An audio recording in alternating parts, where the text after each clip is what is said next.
J-E-L-L-O. The Jell-O program starring Jack Benny with Mary Livingston, Phil Harris, Dennis Day, and yours truly, Don Wilson. The orchestra opens the program with Moon Over Tarzana.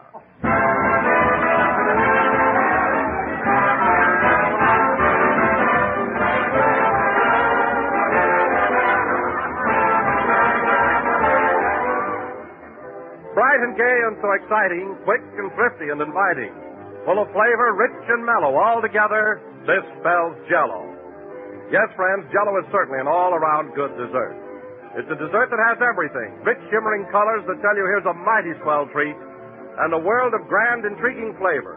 Flavor so pleasing, so refreshing, so downright satisfying, that it rivals the real juicy, ripe fruit itself. Jell-O is easy to prepare, too. One of the simplest and quickest desserts you can possibly serve. And, of course, you can treat the family to a delightful Jell-O dessert for only a few pennies. So order Jell-O tomorrow, choosing any or all of Jell-O's 6 delicious flavors. Strawberry, raspberry, cherry, orange, lemon, or lime. Incidentally, strawberry and raspberry Jell-O are now better than ever. Both have a new, improved flavor obtained by using a natural flavor base artificially enhanced. Try these grand flavors and enjoy Jell-O's rich, distinctive goodness. Serve a tempting mold of Jell-O tomorrow.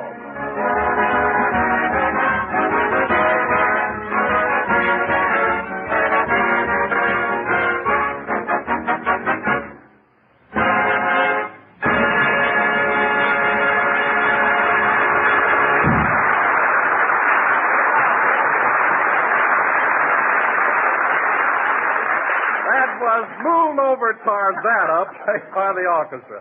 And now, ladies and gentlemen, this being the 5th day of January, we bring you a man who is still doing his Christmas shopping, Jack Benny.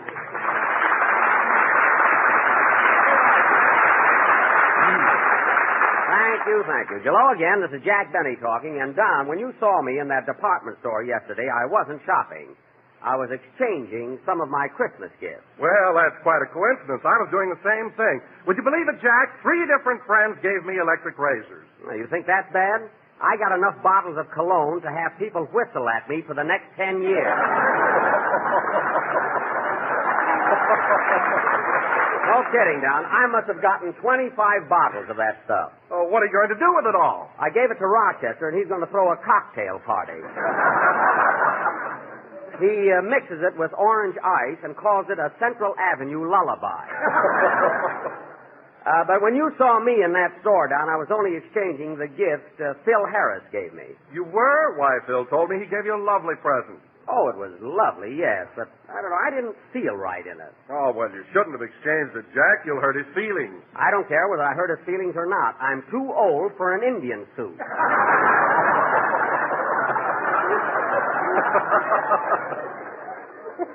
I don't know what's the matter with Phil. He gives the darndest Christmas present. Last year, he sent me a manhole cover. Imagine a manhole cover. Oh, yes, I remember that. What'd you ever do with it, Jack? What could I do? I put Home Sweet Home on it and hung it on the wall. And I wish you could have seen what the... Oh, hello, Mary. Hello, Jack. Happy New Year, Don. Same to you, Mary. What about me? No wonder you wouldn't thank me for the swell time I showed you New Year's Eve. You didn't even phone me. I want to do it big. I'm going to hire a skywriter. It won't be necessary. You know, Don, I took Mary to the Wilshire Bowl, and boy, was I raring. At the stroke of 12, I grabbed a horn and blew the old year right out. You did, huh? Yep. And at 12:01, Jack put the horn in his pocket and said, "Let's go home." Mary, the only reason I suggested going home early was because I didn't want to have a hangover the next day. A hangover from what? Breaking balloons? Listen, Mary, don't try to give the impression that I'm an old dodo. I was the life of the party. I had you on that dance floor every minute. Anything to keep me from eating.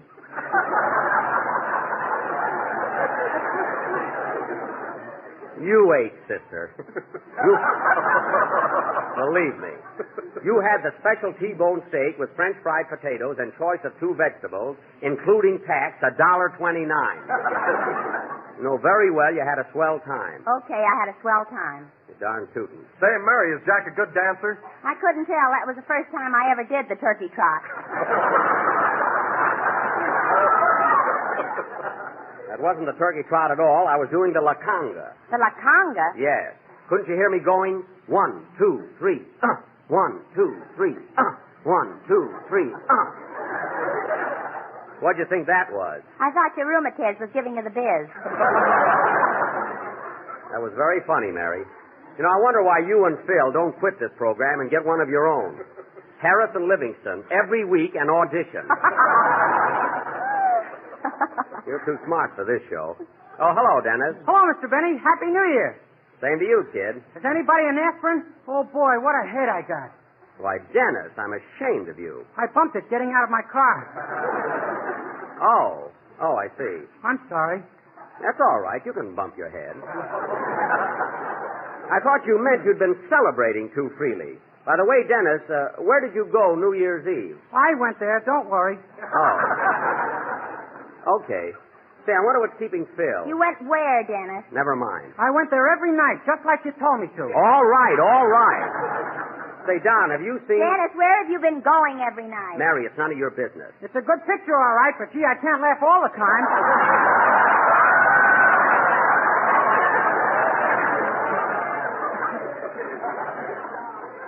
Dennis, please. I'd rather go back to mowing your lawn.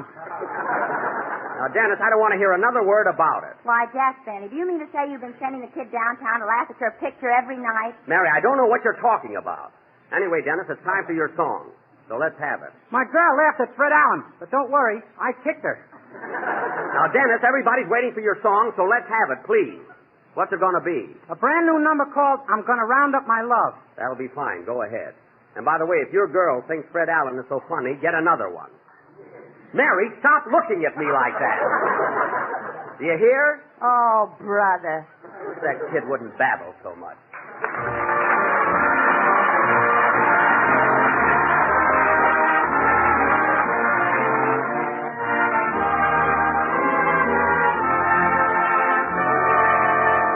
I'm a roaming cowhand, singing as I ride. For my gal I'm a-searching, and a-needing her by my side.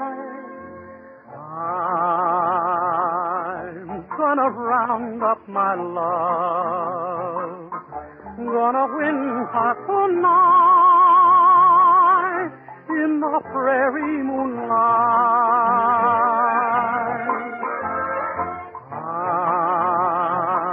I'm gonna round up my love, gotta make her agree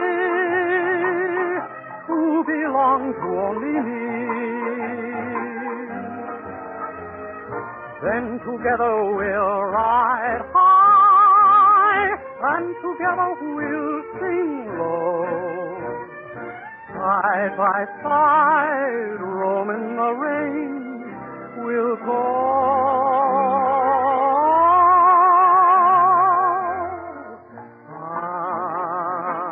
I'm gonna lasso my gal, gonna make her my pal. I'm gonna round up my love. Yippee, yippee, I ride high. Yippee, yippee, oh, sing low. Side by side, roaming the range, we'll go.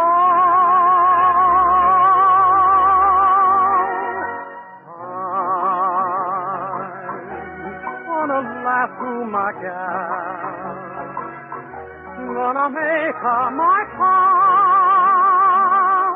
I'm gonna round up my love.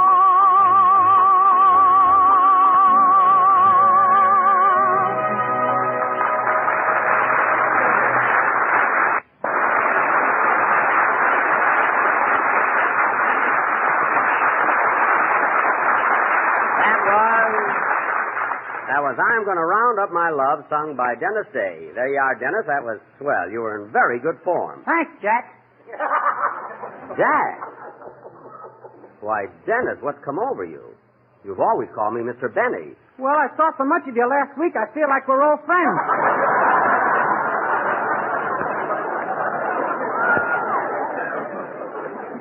Oh, I see what you mean. But you know, Dennis, I kind of like the idea of your calling me Mr. Benny. It adds a little dignity to the program and shows your respect for me. Do you want me to call you Mr. Benny, too? That won't be necessary, Mary. Gee, I can call him Jack. And now, folks. Wait till the girls at the May Company hear about this. Now, wait a minute. Don't get smart, Miss Livingston. Oh, do call me Mary. Now, cut that out. You asked me a question, I answered it. Now, let's forget it. Well, look who finally breezed in. Hiya, Jackson. Am I late? No, Phil. We realize that taking up a half hour of your valuable time once a week is quite an imposition. Now, hold on, Jackson. In fact, Phil, I think that next Sunday I'm going to have a microphone installed across the street in the pool room so you can say hiya, folks, without putting your cue down. Would you care for that? Now, before you bawl me out, Jackson, I want to tell you that I'm a changed man. You're looking at the new Harris. Oh, I am, eh? I'm not kidding. No. On January the 1st, I made a resolution. I'm going to cut out smoking, cut out drinking, cut out gambling, and I'm going to cut out staying up so late. Well, I'm glad to hear it. When are you going to cut out running after women? When they stop running.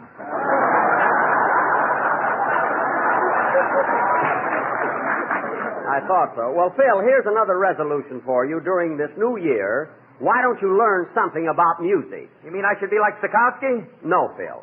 All I ask is when you pick up a piece of paper that has lines across it and little black dots all over it, don't look at your boys and say, there's a spy around here, this stuff is in code.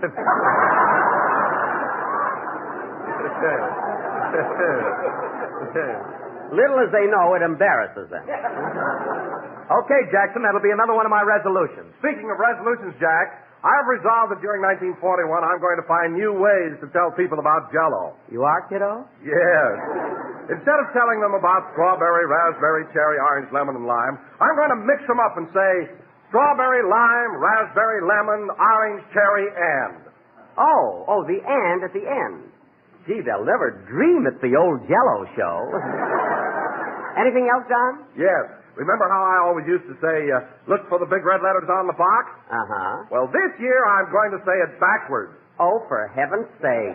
Box Z on, letters read big, D for look. Well, mouth my shut.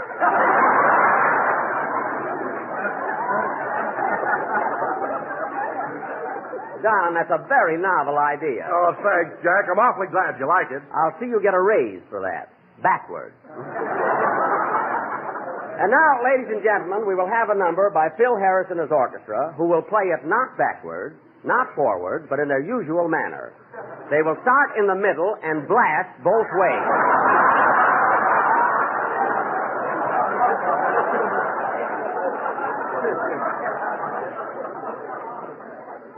All right, Phil, let's have it. Okay. Say, by the way, Jackson, I got my expense account on our New York trip all made out. You want to see it now? No, Phil, I'll look it over later.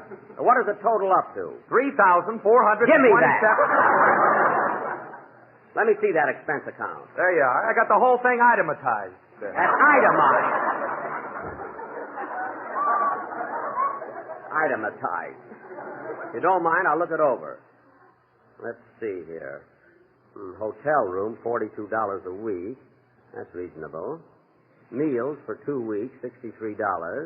That's very reasonable. You don't have to read it, Jackson. It's in perfect shape. I'll just give it a quick glance. Now, let's see. Hey, Jack, look. There's one item you can't complain about. Where? Right there. Laundry for 2 weeks, 37 cents.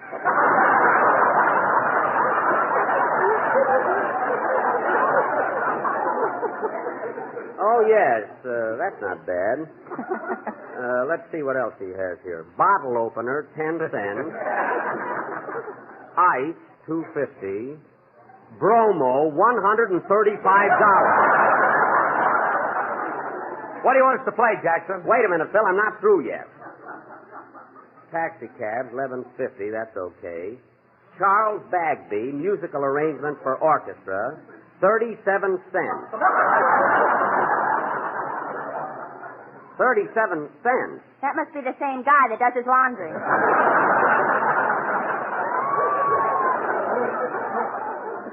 Yeah. See what else is here. IGR, $45. $45. Phil, what's this IGR? I got robbed. My goodness, you don't expect me to pay for that. You don't expect me to pay for that, do you? Oh, what are you beefing about? I never even charged you for bailing out my guitar player. Oh, well, that's very sweet of you. Now, let's see. Well, here we are again. Bromo, 100. Phil, you and I will talk this whole thing over later. In the meantime, let's have a band number. Okay. Look at this next item, Mary. Elevator, $400. What could he want with an elevator?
That was There'll Be Some Changes Made, played by Phil Harris and his orchestra, where there will be some changes made.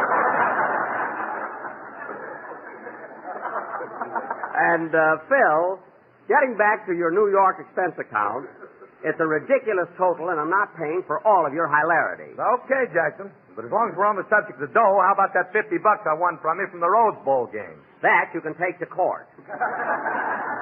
I didn't see the game, Phil, so the bet's off. I thought you'd squirm out of it. Well, Jack, I thought you told me you were going to the Rose Bowl game. I did go, but I didn't stay. Tell him what happened, Jack. Mary, Don wouldn't be interested. Oh, yes, I would. What happened, Mary? Well, Don, it was like this. There's a woman for you. Jack got the tickets and told us to meet him in front of Tunnel 16 at 1:30. 1:30.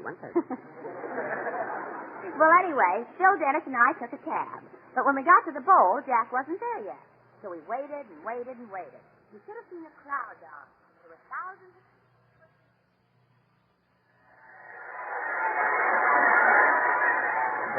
Programs, names and numbers of all the players. Program, miss? No, thanks. Come on, fellas, let's go in. We can't go in. We got to wait for Jackson. Yeah, he's got the tickets. I don't see why he didn't come with us. Well, you know how romantic Jack is. He's bringing his girlfriend Gladys to the game, and they're driving out alone in the Maxwell. Say, that little waitress ain't so bad looking when she gets dressed up. I think that Jackson's stuck on her. You said it. Yeah, he said it.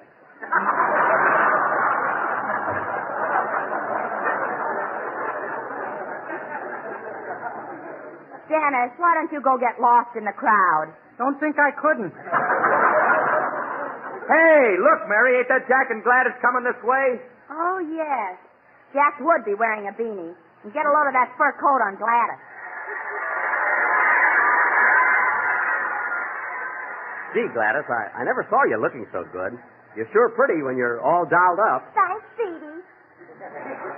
I mean it. Get your programs here. Program, mister, 15 cents. Oh, Speedy, can I have a program? You're darn right you can. Here's $50, buddy. Keep the change. Oh, boy, now I get my toupee out of hock.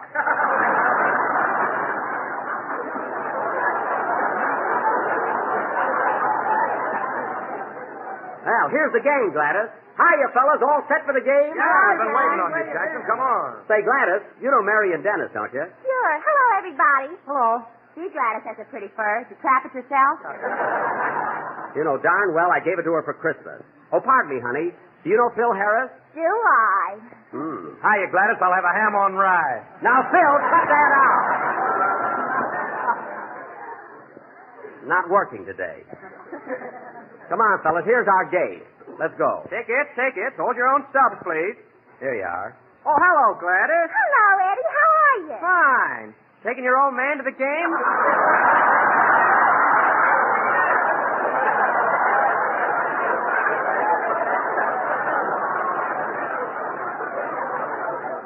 I'm not her old man. I'm her fella.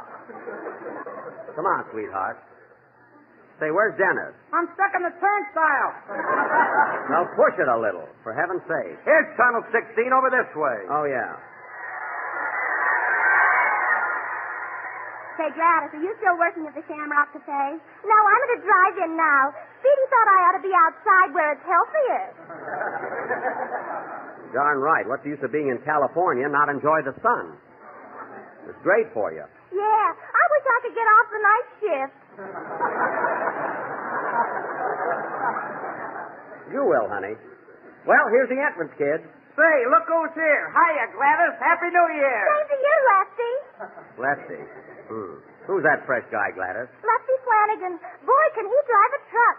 I can imagine. Hey, look, there's a hot dog stand. Let's eat. Yeah, you want a hot dog, Gladys? I'm not hungry right now. Okay, we'll get him inside. Better get one now, Gladys. You know Speedy. That's Speedy.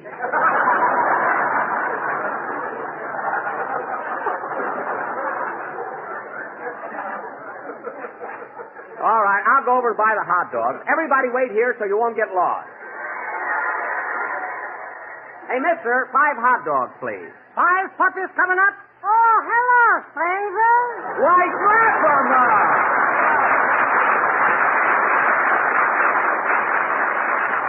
Well, of all people, Cleverman, are you running a hot dog stand now? Look at my sign, Zetty boy. All the hot dogs you can eat for 10 cents. That's fine, but how can you make money with an offer like that? Taste one and you're tasting the answer. Oh, they're pretty tough weenies, eh? What suitcase handles they would make?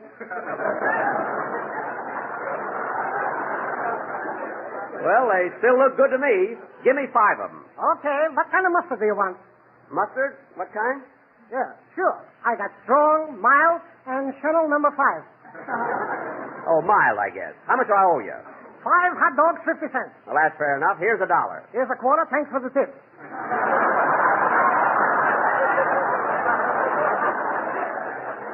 You're welcome. So long, Slep. So long. Get your red hat here. You ain't kept till you dine with sweat.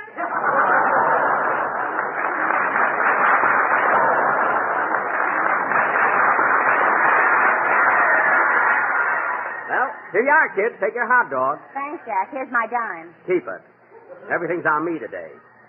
See, I'm thirsty. What are we going to drink with our hot dog? Here you are, Gladys. Put that back in your pocket. Phil, just for once, why don't you see a football game where 4 teams aren't playing? Now, where's Dennis? You'll be back in a minute. Oh.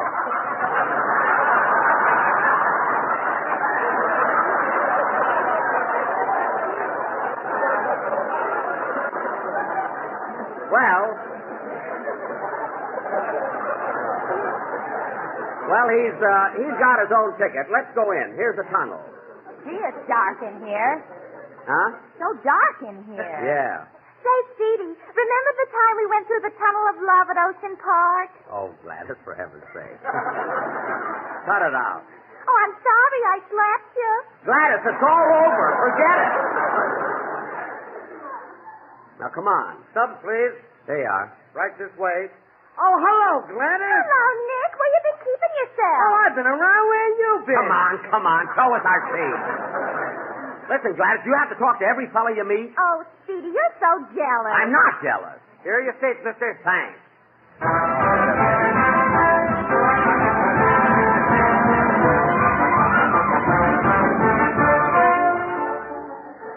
Say, these seats are all right, aren't they? Yeah, right on the old 40-yard line. Say, Jack, who's playing here today? 2 of the finest teams in the country, Stanford and Nebraska. Then why does your pennant say love thy neighbor on it? I gotta wave something, don't I? You know, I kind of like Nebraska. Well, I'm for Stanford. You want to make a little bet, Jackson? Yeah, I might. Hey, Gladys, how are you? Oh, there's Lefty Gordon. Hello, Lefty. Another lefty. Don't you know anybody that's right-handed? Well, I used to go with him. Used to. You're going with me now. I wish you wouldn't talk to everybody. Hey, Jackson, what about that bet? Okay, Phil. You've got Stanford, and I've got Nebraska. Oh, yeah, pal. Is this seat second, old pal? Oh, fine. Yes, a young man has it. He'll be here in just a minute. Oh, don't mention it, pal. A friend of yours is a friend of mine. This would happen to me. How much dough you want to bet, Jackson? Any amount you say, brother. Just name it. Okay, $50. 50, eh? Take another number, Phil. No. If he wants to bet $50, it's okay with me. Quiet. I want to hear the game. The game hasn't started yet. No thanks. I never touch it. How can you talk to a guy like that? Look, Jack, here comes the Nebraska team. Oh, yeah. Gee, they're a husky bunch of fellas. Yeah, listen to that crowd. Yes, sir. You know, Gladys, I'll bet there are 90,000 people here. That's terrible. 90,000 people without a home. Oh, my goodness. 90,000 people. What are you talking about? They've got homes. They're here for the game. Oh, no. You're just saying that because I'm your pal. You're not my pal. I never saw you before in my life. No thanks. I never touch it. I don't know why I always run into one of these guys. Ignore him, Gladys. I am Gladys, old pal. Don't you dare speak to her. Here, hold my coat, Mary. He's on the floor already. What do you want? Well, he can't talk like that. Hey, look, Jackson, here comes that good old Stanford team out on the field. Hey, those boys look pretty good, too, don't they, Gladys? Oh, they're a swell bunch. Hello, fellas. What? Well, I'll be darned. She knows the whole team. Well, that's the last straw. I'm leaving. I'm not even going to stay and see the game. Oh, Speedy, calm down. Calm down nothing. And let me tell you something else, Gladys. The next time you go out with me and say hello to every Tom, Dick, and Harry we meet, remember, prove the place. So there you are, Don. That's exactly what happened at the Rose Bowl game on New Year's Day. Jack really lost his head, huh? He sure did. Okay, I'm a fiery, jealous nature. What can I do? Play, Phil. Okay, Speedy.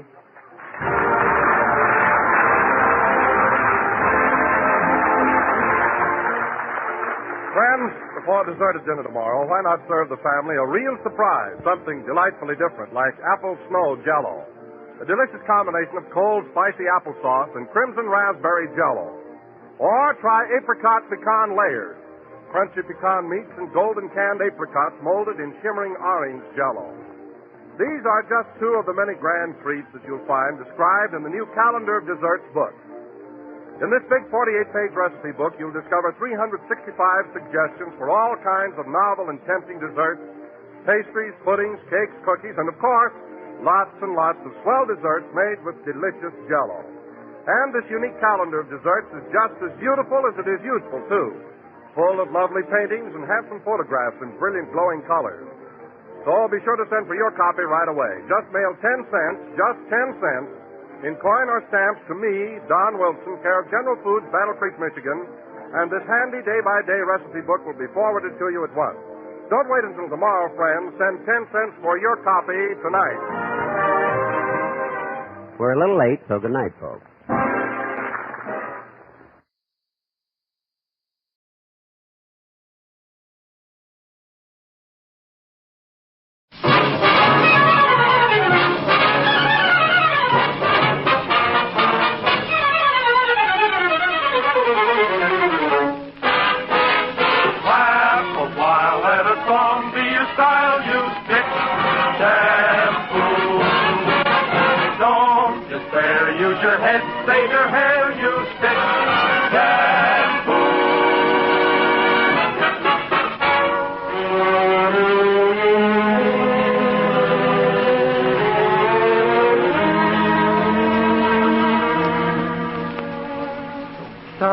Shining hair. That's what every girl wants. And that's the way your hair will be when you use Fitch's new cream shampoo. Fitch's cream shampoo leaves hair dreamy soft like moonlight, shining like bright starlight. Fitch is made with 2 beneficial beauty aids, lanolin and olive oil. Lanolin is used to soften the hair, to give it a brand new look. Olive oil is used to bring out sparkling highlight, to leave your hair gleaming and lustrous. And Fitch's cream shampoo is easy to use. Just a small dab whips into heaps of lather to thoroughly cleanse your hair and scalp. Then, just rinse with plain water and every bubble of suds is gone. Your hair is soft and bright, gloriously right. Looks as though it had been brushed and brushed and brushed. Fitch's cream shampoo is thrifty, too. Compare the size of the jar. Compare its low cost and buy it at drug or toilet goods counters. That's Fitch's cream shampoo, made with lanolin and olive oil for softer, shinier hair.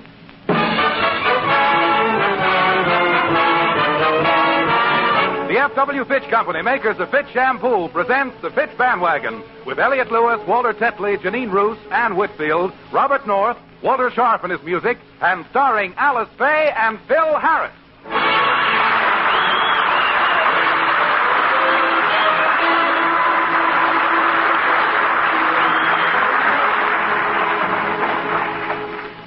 10 days ago, the board of directors of the Fitch Company met in their office in Des Moines, Iowa, to decide on gifts to be sent to the stockholders of the company. Now, let's go back 10 days and look in on the meeting. Mr. F.W. Fitch is speaking. Gentlemen, we've decided on presents for all our stockholders except one. What are we going to get for Phil Harris? But F.W., he's only got 1 share of stock. Why do we have to get him anything? Oh, that's not the Christmas spirit, W.Z. Phil Harris is entitled to a present. Don't you agree, J.R.? Huh? What's that? Did somebody say something? I said we ought to send Phil Harris a Christmas present. I have a suggestion, F.W. Yeah? Why don't you send Mr. Harris a bust of you? Oh, I couldn't do that, W.Z. It would seem awfully hammy of me. No, I couldn't give Harris a bust of me as a Christmas present. Well, I don't see why not. That's what you gave us last year. Did I give you a bust of me last year? Last year, the year before, and the year before that. I have 19 busts of you in my house. Really? Well, where do you keep them, J.R.? Well, if I tell him, I'll get canned. Never mind, J.R. I think it's an excellent suggestion. I'll send Mr. Harris a bust of me. I'll pack it well in Excelsior and... F.W., you said yourself it's a little hammy. Ish-kabibble. Let him call me a ham. We'll send the bust.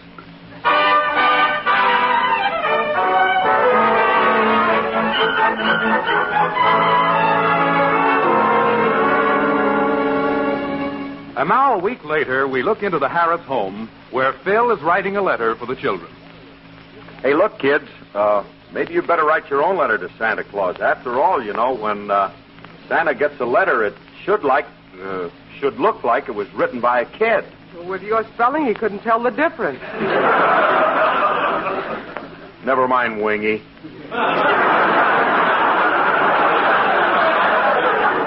Say, girls, do we have to write to Santa Claus?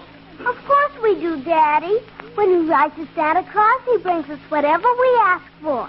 I want a doll and a baby carriage, and I want a party dress and a new scooter. All right, wait a minute. I'll write it down. Dear Santa, please bring us a doll, a baby carriage, a party dress, a new scooter, a pool table, and some cute chalk and the light-colored Why are you asking for a pool table? If this stuff works, I want to be in on it.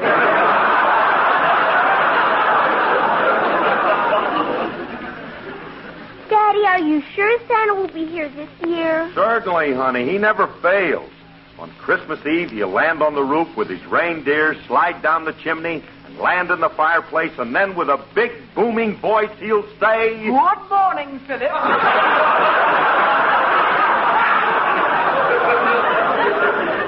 I I should have had a fire going in that fireplace. Hello, Alice. Hello, children. Oh, Philip, here's a package the postman just gave me. It's for you, and it's from Des Moines, Iowa. Say, I wonder what it is and who it's from. Well, if it's from Des Moines, it must be from the Fitch Company. And through the brown paper, I can see it's gift wrapped, so it must be a gift. And since it's only 2 weeks before Christmas, it must be a Christmas present. Thank you, J. Edgar Hoover.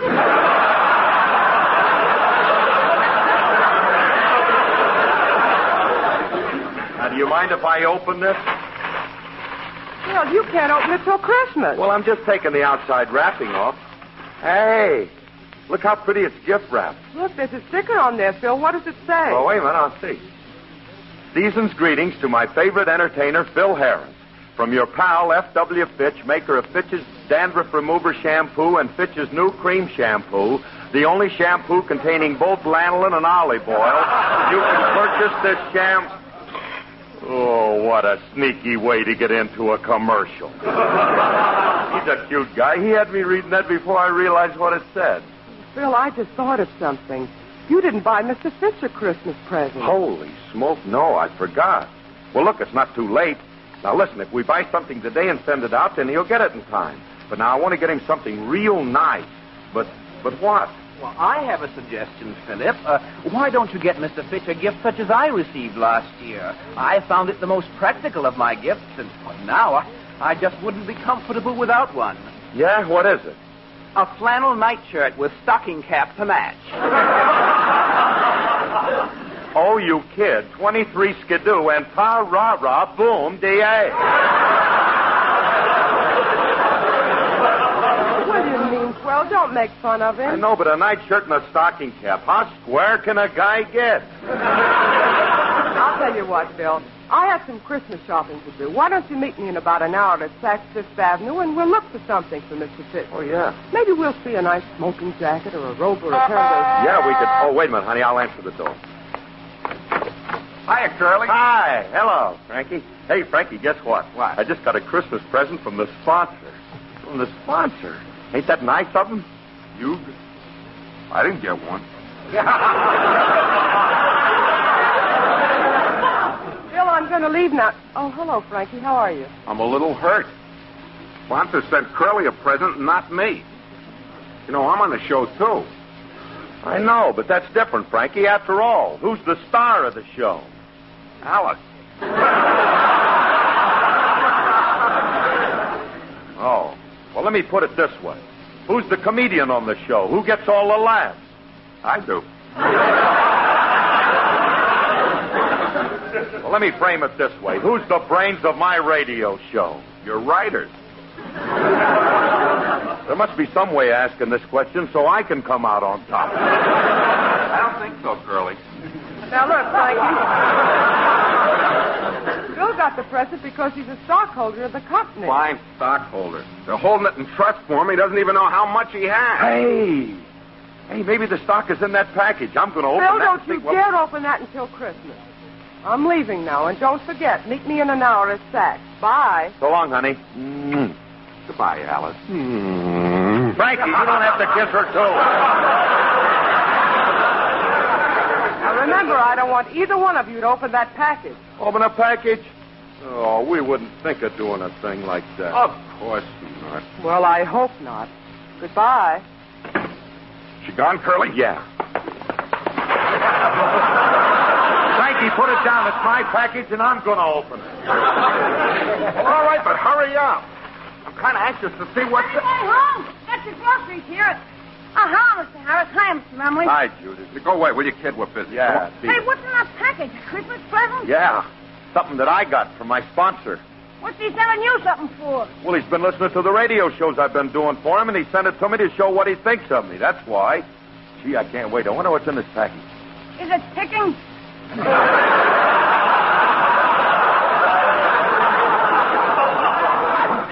No. Well, I can't imagine. Hurry up and open it, will you, Curly? Okay. There's a lot of paper on it. Well, what is it? Gee. Just what I wanted. Excelsior. That's the stuff they packed the present in. Take it off and see what's under it. Oh. Oh, okay, I got it off.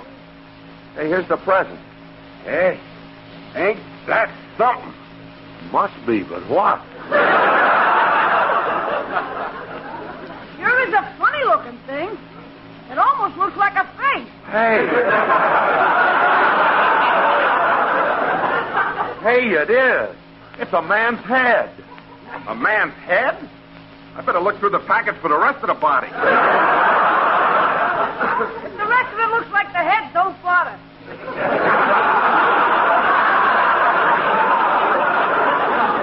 Hey, that's a bust of somebody, but who is it? I don't know. Certainly is a peculiar-looking guy. That's the strangest face I ever seen.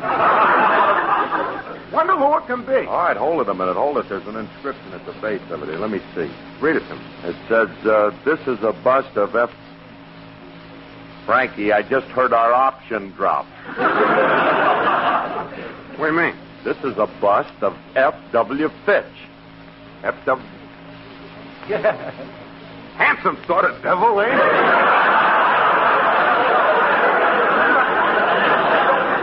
Yeah, you know something, Franklin? He's the rakish, debonair type. Yeah, sort of a continental air about him. Yeah. You know something? He's a combination of Tyrone Power, Gregory Peck, Charles Boyer. Curly, let's not overdo this. For what he's paying us, he ain't that good looking. I still think he's a funny-looking Jesus. He is not. He's beautiful. Certainly he is. Gee whiz. That's a wonderful gift. Just what I needed. Yes, one of those things you never go out and buy for yourself. So this is F.W. Fitch. You know, for a guy who sells shampoo, he has funny-looking hair. What do you mean, funny looking? Well, look at it. It's yellow and coarse and dry. Looks like a mess of shredded wheat. Julius, that's the excelsior. Hey, I think that's a very nice gift, Curly. You ought to get something nice to send to Mr. Fitch. I know that. Hey, incidentally, what do you think I ought to send him? Why don't you send him back his butt? Beat it, you poor man's Roddy McDowell. Get out of here. Go count tomatoes, you bunion. Always bothered with him. Hey, look, Frankie, seriously. Now, Alice suggested that I get him something maybe like a, like a nice smoking jacket. Oh, Curly, that's too corny. Why don't you send him something personal, something he can use? Where does he live? Iowa. What's that?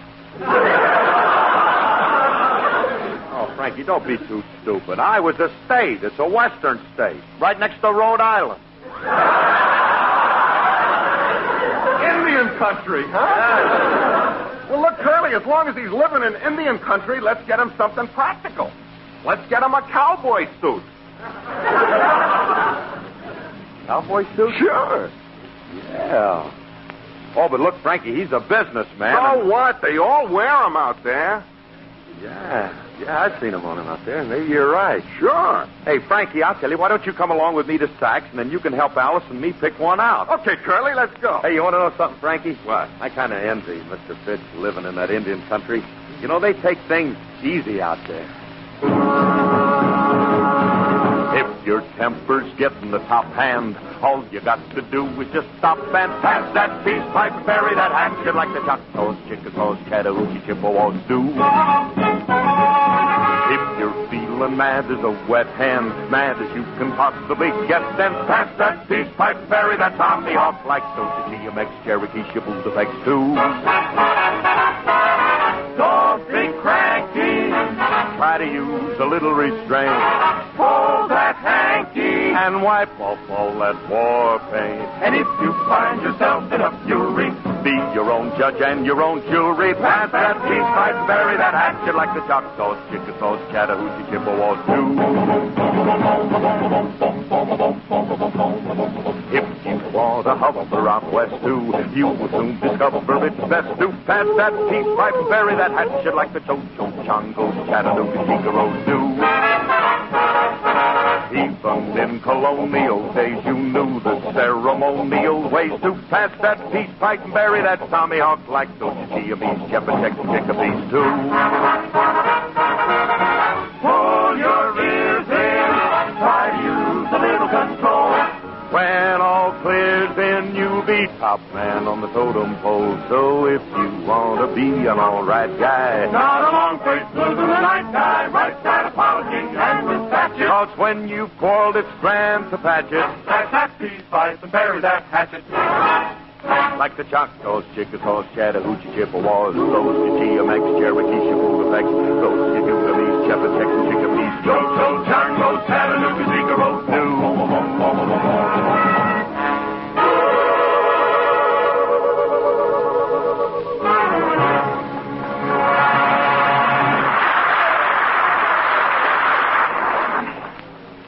Hey, Frankie. Huh?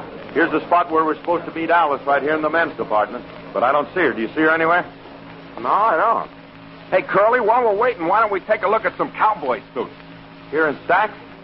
Hey, do you think they sell that kind of stuff in here? Well, sure. This is a swanky place. We can get a real nice one here. Let's ask that clerk over there. Hey! Hey, Carnation, come here. Are you perchance addressing me, sir?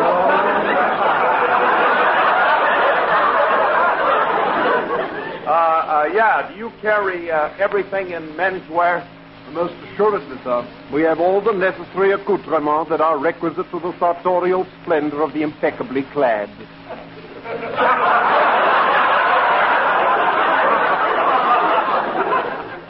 Hey, Curly, did he say something? He must have. His mouth was moving. Gentlemen, I merely stated that we have everything in the line of clothing a man could desire. Now, what is it you wish, please? I want a cowboy suit. Well, yippee-i-oh, Cayenne.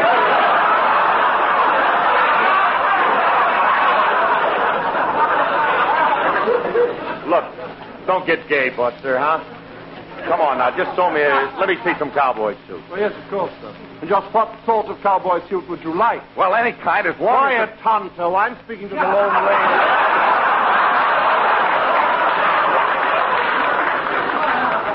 Look, Bud, will you listen to me? I just want a regular cowboy suit. I see, sir. I have just the thing for you. A pair of chaps that's already bowed in one leg. Bowed in one leg? Yes. It's for cowboys who ride side saddles. Say, can I get a straight man to wait on me? Hey, Curly, here's an outfit that looks pretty good. Of course, it's $75. So what? $75. Yeah. For the boss. Well, I don't care how much it costs. Money's no object now. Hey, look, I'll take it and you can just charge it, Bob. Very well. What's the name, please? Alice Faye.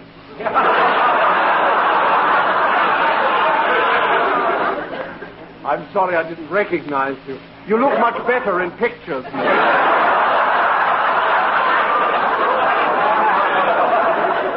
Please, look, just have the gift wrapped, will you? And then I'll stop back for it in a few minutes. Very well. It'll only take a few minutes. It wasn't very nice of you. Cute, too. It's pretty clever. Hey, look, Frankie, I'll tell you what'll happen. Now, look, I hope Alice ain't going to mind that I went and picked the present out without her, but it's going to be a cute suit. You know, she sort of had her mind set on that smoking jacket. Oh, there you are. What kept you so long? Oh, hello, honey. Well, look, Frankie and I just Phil, bought... I hope you don't mind, but while I was waiting, I bought Mr. Fitz a stunning smoking jacket. Yeah, Alice, but I was going to tell I'm you... having it gift wrapped, and I just know Mr. Fitz will love it. Yeah, but Alice, do you think a smoking jacket is nice enough? Oh, listen, the one I picked is beautiful, and Mr. Fitz will adore it. Now, let's go and pick it up so we can mail it. Come on, fellas, come on, let's hurry. Hey, honey, okay, go ahead. We're right in back of you. Hey, Frankie, better go back and cancel that cowboy suit. I don't want to. I like it. I think that's what we ought to send. Never mind. Now, cancel the suit and go back there and take it back. No, wait a minute. What?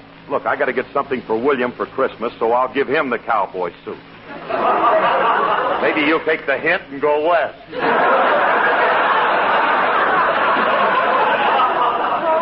Darling, isn't that a stunning creation on that model over there? How'd we get in the women's department? Oh, I just thought we'd stroll through in case somebody saw something he might want to buy for somebody for Christmas.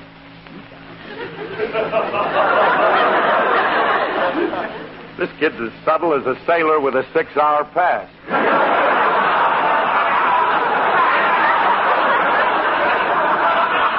Hey, look, honey, I'll tell you what you do. Now, you go ahead and get the smoking jacket, and we'll wait here, and then we'll meet you after you get all finished. Okay. Bye. Hey, Frankie. What? Hey, Alice likes that thing on the model, so I'm going to take this opportunity and get it to her for Christmas. Now, look, you stay here and buy it, and then I'll join Alice so she doesn't suspect anything. Okay, sure. Wait a minute. Now, wait. I want to write out a card to put in. Okay. Now, there. Now, you buy it and put this card in. Okay. Shall I charge this to Alice, too? No. I'll pay for this. I can get it from her later.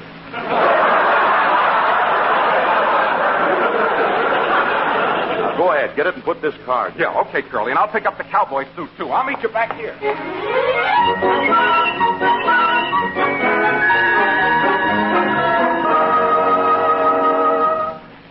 Well, Phil, here's Mr. Fitch's present, all wrapped. Oh, gee. Well, let me have it, and I'll address it, and then I'll mail it for you. Hey, Curly. Oh, I took care of everything. Oh, I see you've been doing a little shopping, Frankie. What have you got in those 2 packages? These. Mm-hmm. That's something I got from my grandmother. Oh, that's... Yeah, she's a good-natured schnook. I always get her something. Hey, come on, let's get out of here because I want to take Mr. Fitch's present over and mail it. I'll do it for you, Curly. I got to get some stamps, anyhow. Oh, all right. Thanks, Frankie. Now, look, you mail it, and then we'll get you down to the car. Meet us down there. Yeah, okay. Huh? Wait for me. Yeah. Gee, I hate to see Curly send Fitch a smoking jacket. Don't show no originality. But if the old boy got a cowboy suit, he'd love Curly for it. Of course, the only way he could get the cowboy suit would be for me to mail the wrong package. Oh, Remley, what a despicable, conniving thought. I do it.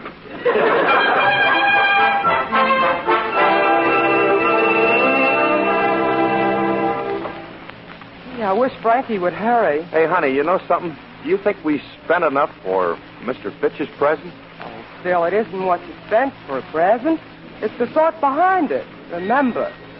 Sparkle for the moon belongs to everyone.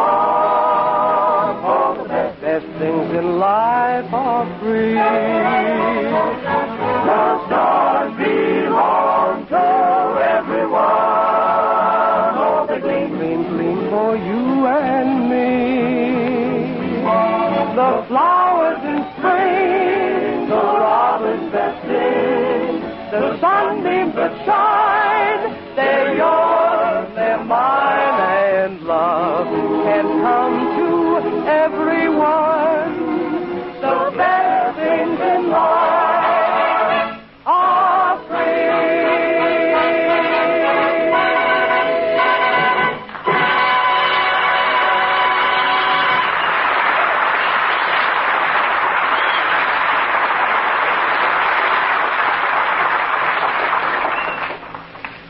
I thought you'd never get home, Alice. What did you and Philip buy for Mr. Fitch? We sent him a smoking jacket, Willie. Oh. Yes, and it's a very different-looking smoking jacket.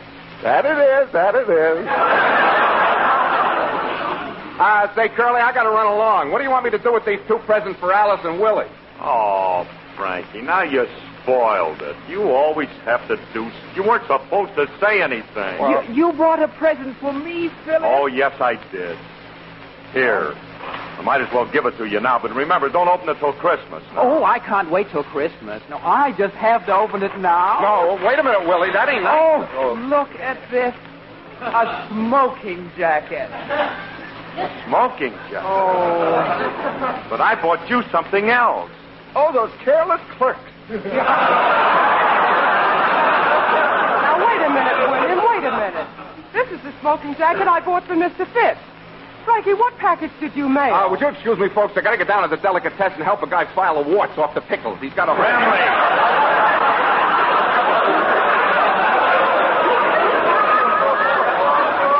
Oh, Frankie, what did you do? Now, did you mail him the What's other... in this package? Oh, I'd better open it and see. Now, wait a minute, Alice. Don't do that. That's your present, and I don't want you... This is my present. Yeah. Do you like it? Sure, it's just what I always wanted, a cowboy suit.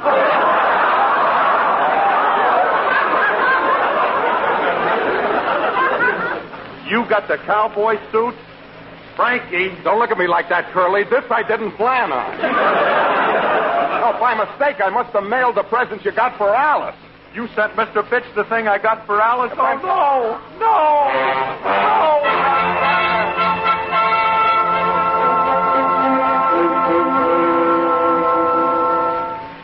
Well, what do you know, J.R.? I just received this package from Phil Harris. Now, wasn't it nice of him to send me a Christmas present? If you say so, S.W. What's in it? I don't know, but I'll open it and see. I just can't wait till Christmas. Well, I'll be a... What is it, S.W.? What did he send you? A sheer black negligee. Don't you think that would be a little too chilly for you? And just look at this card he sent with it. What does it say? Dear Dreamboat, on you this will look good. Love, Curly.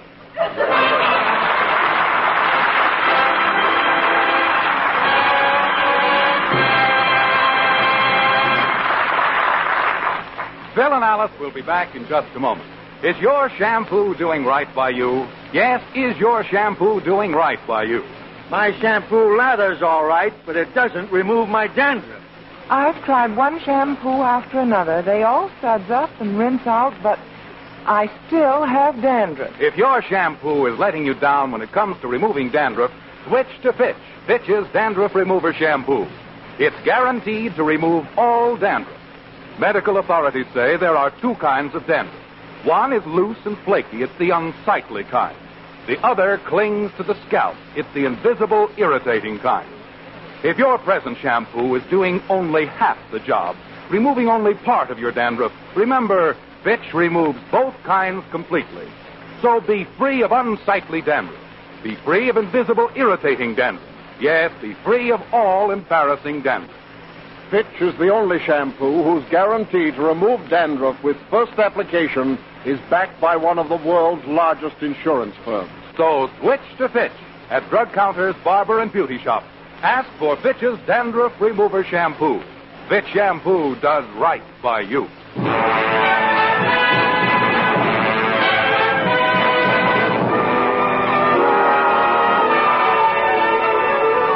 Phil, you ought to be ashamed of yourself.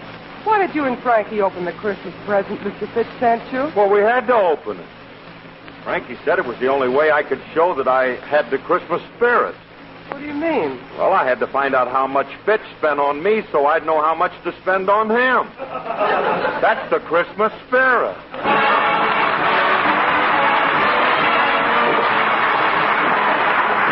Tune in next week when the F.W. Fitch Company again brings you the Fitch Bandwagon with Alice Faye and Phil Harris. This program was written by Ray Singer and Dick Chevrolet, directed by Paul Phillips. Alice Faye appears through the courtesy of 20th Century Fox. The part of Frankie was played by Elliott Lewis. Laugh a while, let a song be your style, use Fitch shampoo. Don't despair, use your head, save your hair, use Fitch shampoo. Girls, for softer, shinier hair, use Fitch's new cream shampoo. It's made with both lanolin and olive oil. Lanolin to soften, olive oil for sparkling highlights. Try Fitch's cream shampoo. Bill Foreman speaking.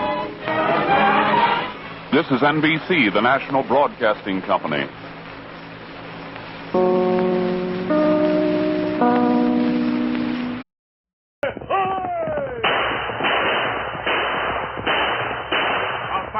With the speed of light, a cloud of dust, and a hearty "Hi-Yo Silver!"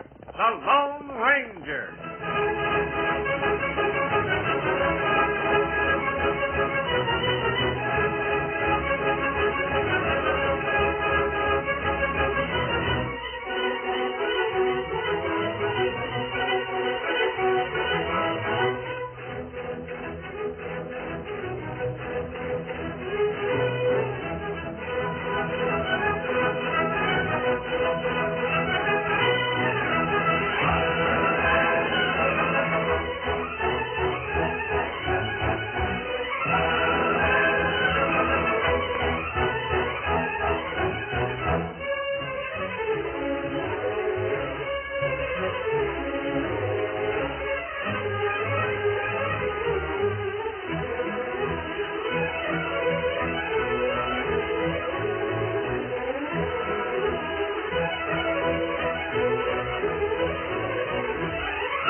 With his faithful Indian companion Tonto, the masked rider of the plains led the fight for law and order in the early western United States. The stories of his strength and courage, his daring and resourcefulness have come down to us through the generations. And nowhere in the pages of history can one find a greater champion of justice. Return with us now to those thrilling days of yesteryear. From out of the past and the thundering hoofbeats of the great horse Silver, the Lone Ranger rides again. Come on, Silver! Hurry, big fellow! I'm Silver! Away!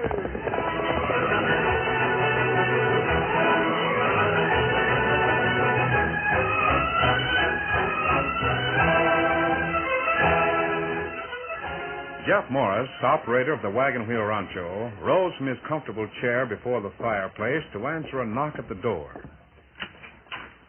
Well, evening, stranger. What can I... Huh? Well, Mike... Hello, Jeff. For the love of Mike, it's the masked man and Tonto. Come in, come in. We just stopped by for a moment, Jeff. Oh, but you got to stop in for a visit. Oh, I noticed you had company. They might not understand the reason for this mask I'm wearing. Oh, nonsense. And besides, it ain't company. It's just my daughter Janey and her beau, young Jack Page. Now, you come inside and get warm. Got a big roaring fire going. Come in, you hear? Oh, thanks. It was evening. In the big living room of the ranch house, the masked man sat comfortably before the open fireplace, listening to the words of the old ranchman. Also enjoying the warmth of the open hearth were Jeff Morris's daughter Janey and Jack Page, who served as foreman for Mr. Morris.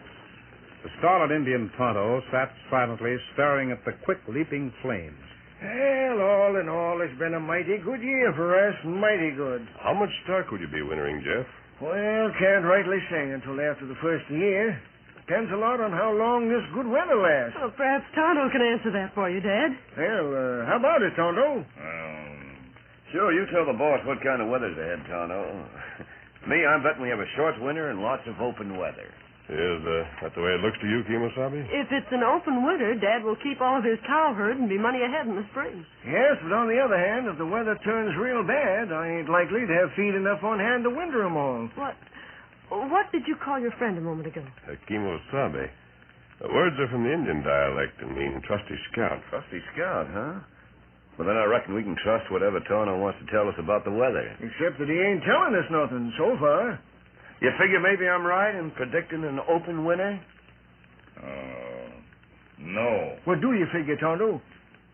When me watch flames in fireplace, flames leap plenty high. What do you mean, flames leap high? Well, that's sign of much cold weather. Much snow. Tonto thinks maybe plenty bad winter ahead. Well, I guess I can explain why the fire's jumping so high. Somebody left the damper wide open. You find damper wide open, Jack? Well, it's closed. Well, it's closed almost tight. Well, I'll be doggone. Tonto, is there really anything to that, or is it just another Indian superstition? Well, red man believe in sign. Red man not have big warm house in winter. Maybe life depend on whether him read sign right. Tonto means that he wouldn't have made the prediction if he didn't believe it to be accurate, Jeff. Maybe I better get busy and find out about shipping some stuff to Kansas City. Well, if Tonto's right, we better hunt around and get us a couple of more hands on the payroll, huh, Jeff? Well, that reminds me. I hired a man today in Flat Rock. Fella by the name of Kramer. Cowboy? Horse wrangler. And believe me, he sure understands horseflesh. He's got a buckskin pony he's been training. Pretty near as smart as your black mare, Jack. Oh, yeah? In fact, he wasn't interested in the job nohow. Then I got to telling him about your horse. And the more I talked, the more interested he got.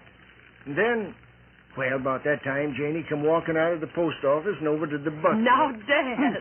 And this Kramer gent, he took one look at Janey and swallowed his Adam's apple 3 or 4 times. Don't you believe a word of it, And Dad. right away, I had myself a new hired man. Coming out in the morning. Well, I'll look around, see if I can find another puncher someplace. This Kramer fellow be rather heavy set, sort of reddish hair and about the size of Tonto? Why, yeah, sure. You know him? If Bud Kramer's coming to work here tomorrow, I think you can stop worrying about the other cowboy. Huh? In about 2 days, you'll have another man on the payroll. A fellow named Pokey Langley. But, I don't savvy. I'll tell you a story about Kramer and Langley. But you'll have to promise not to repeat it because I wouldn't want to spoil their fun. Oh, my goodness. This sounds awfully mysterious. Yes, go ahead. Al and I have run across Langley and Kramer up in the North Country several times. They're inseparable partners. That's right. And wherever they go, they always manage to stir up considerable excitement. Hey, you don't mean that they're troublemakers, do you? Well, let's say they're practical jokers, Jeff, with a special delight in tormenting lawmen. Just how do you mean? Well, they always come into a strange town separately.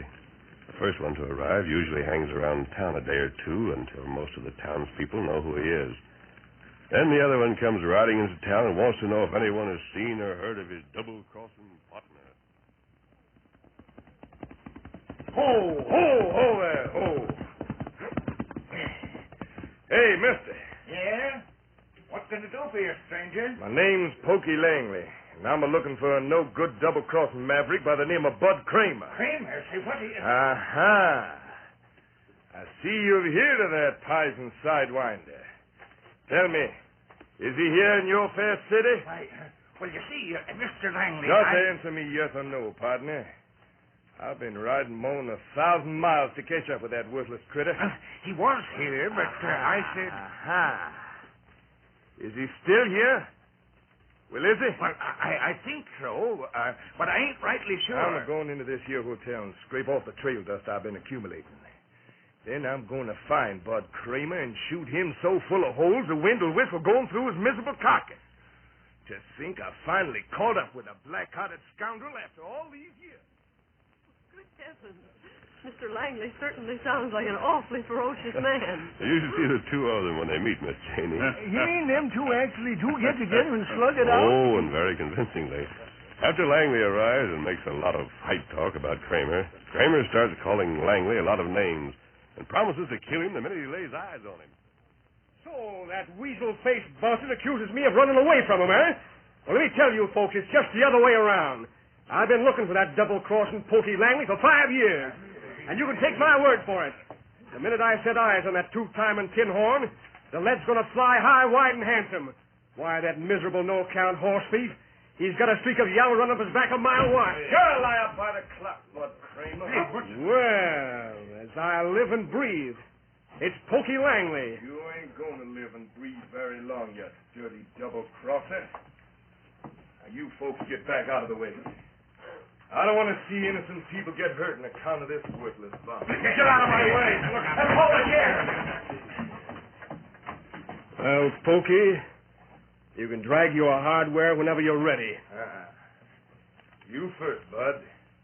I ain't going to be accused of murder. You know blame well I'm faster than you are with a gun. Only thing you're fast with is your mouth, you chief crook.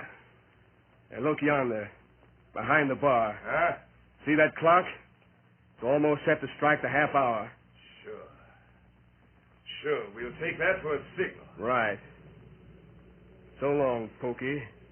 I hate to do this. You better be sorry for yourself, you polecat. Look at that clock. It's going to strike any second. Oh, never mind the clock, Slim. Put your head down.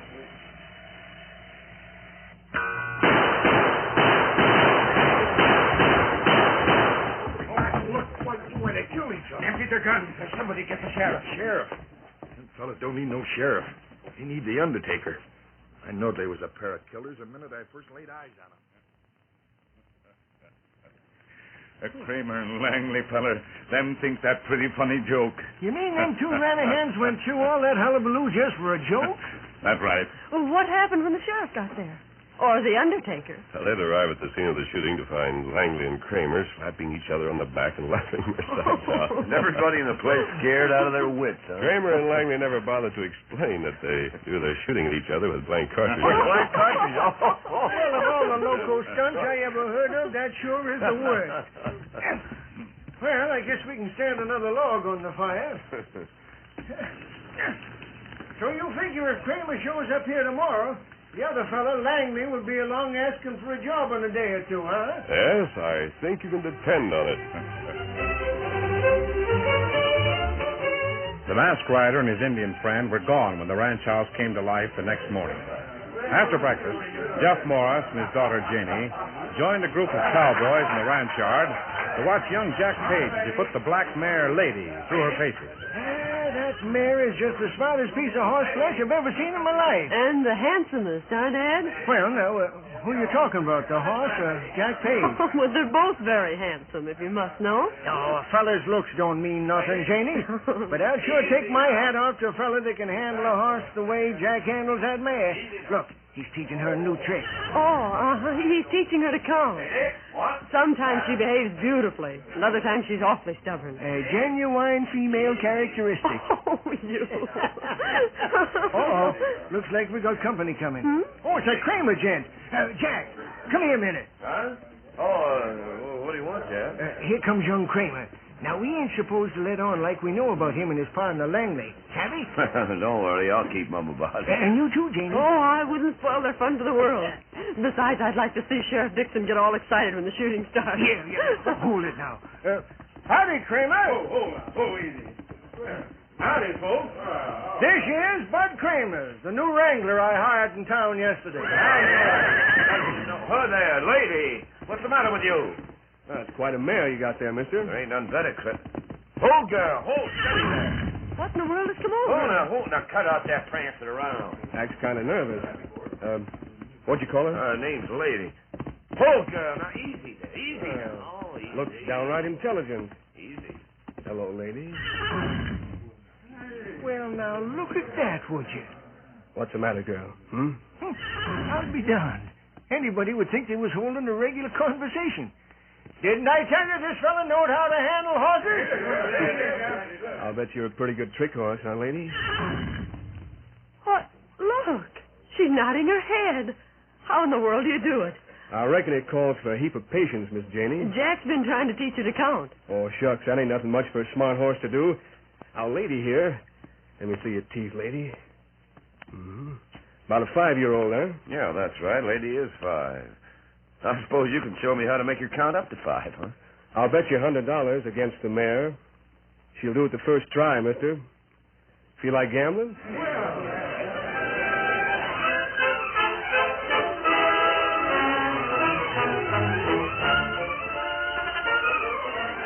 The curtain falls on the first act of our Lone Ranger story. Before the next exciting scenes, please permit us to pause for just a few moments.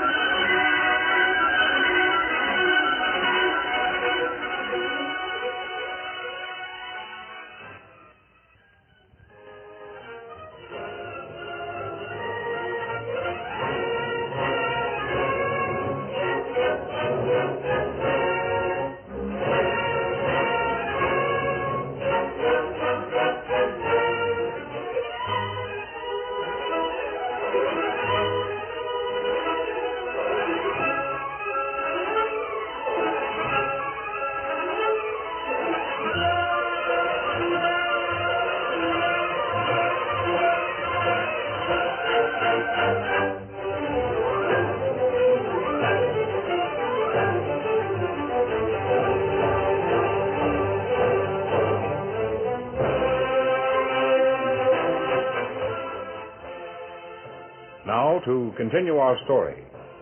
Jack Page stared for a long moment at the smiling cowboy standing before him. Then, I'll bet you the $100, Kramer. But the mare ain't mine to gamble with. No? I understood it was your horse. I'm aiming to give the mare away. Maybe Jeff wouldn't mind breaking the news. Well, what Jack is trying to tell you fellas is that him and Janey is fixing to get married. Janey becomes the new owner of the black mare on her wedding day. I think Lady will be the nicest wedding present any girl ever had. Well, Mr. Kramer, are you going to show us how to make Lady perform? Some other time. Right now, I better get my gear over to the bunkhouse. Kind of a loudmouth, Jasper, ain't he? Makes a lot of big talk and then just walks away. I wonder. Huh? I wonder if it was. Just a lot of loudmouth talk. Well, he sure changed his mind in a hurry. Hey, look yonder. Why, yeah. Dixon, the sheriff. He's coming like he was late for breakfast. Now, say, if he's coming for the reason I'm thinking of, don't neither one of you let on what the masked man told us, you hear? Well, I'll put the mare in the stable, and I'll join you later. Slim! Yeah? You go to the bunkhouse and show Kramer I want to see him. Sure, Jack. Whoa there! Whoa, boy! Whoa there! Whoa! Well, howdy, Sheriff. What's the big rush? Howdy, Jeff. Hello, Janey. Hello, Sheriff. Say, you take on a new man named Kramer? Why, yeah. Well, listen, you got to get rid of him right away. Huh? Why, what's wrong? What's he done? I don't know, but there's a fellow pulled into Flat Rock this morning looking for this Kramer gent, and he's sure got blood in his eye. Oh, I wonder why. Do you mean he's gunning for Bud Kramer? He sure is, and I don't aim to let him come together if I can prevent it. Why, this fella, this Pokey Langley, he come roaring into town looking for Kramer, and I declare I never seen a man more anxious for a killing party in all my life.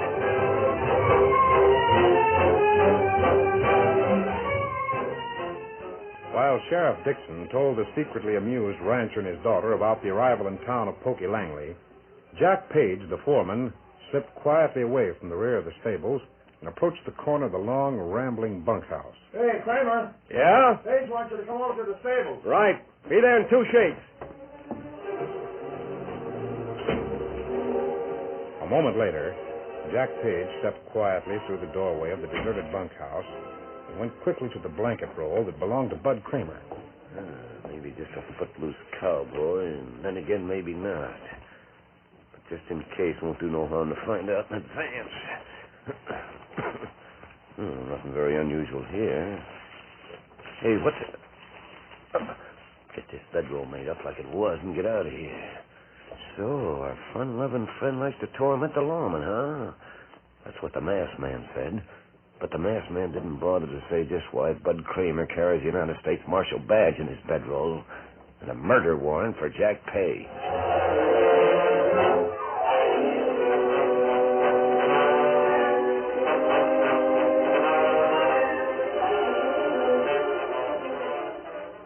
It was afternoon when the Lone Ranger met his friend Tonto at their new campsite. Quickly, the Indian related what had happened.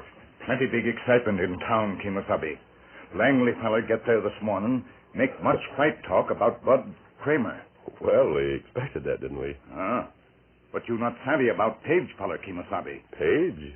You mean the foreman at Morse's ranch? That's right. What about him, Tonto? Well, me find out about Bud Kramer. Him not just wandering cowboy, him U.S. Marshal with murder warrant for Jack Page. How did you learn this, Tonto? Well, a little while ago, Tonto meet Pokey Langley. Him on way to ranch to see friend when someone tried to rob him. What happened? Well, Langley feller, him riding a long trail when someone throw rope and knock him from saddle. Him get knocked out. And then? Ambush feller, run away plenty fast when Tonto come along. Him not have time to rob Langley. Did you get a good look at the man who attacked Langley? Well, him plenty far away. But Tonto see black horse, and it run plenty fast. You think the man was Jack Page? Then Langley feller come too. Him say Bud Kramer have murder warrant for Page from Montana. But it doesn't make sense. If Kramer were after Page, why would Page attack Pokey Langley? Wait. What matter? Makes plenty of sense. Come on, Tonto. We're heading back to the Morse ranch as fast as we can. Me ready. Come, Scout. Here, Silver. What do you think happened at Ranch Kemosabe? There'll be another murder committed unless we get there in time to stop it. And we'll be responsible for it. Steady, Silver. Come on, Silver. Get him up, Scout.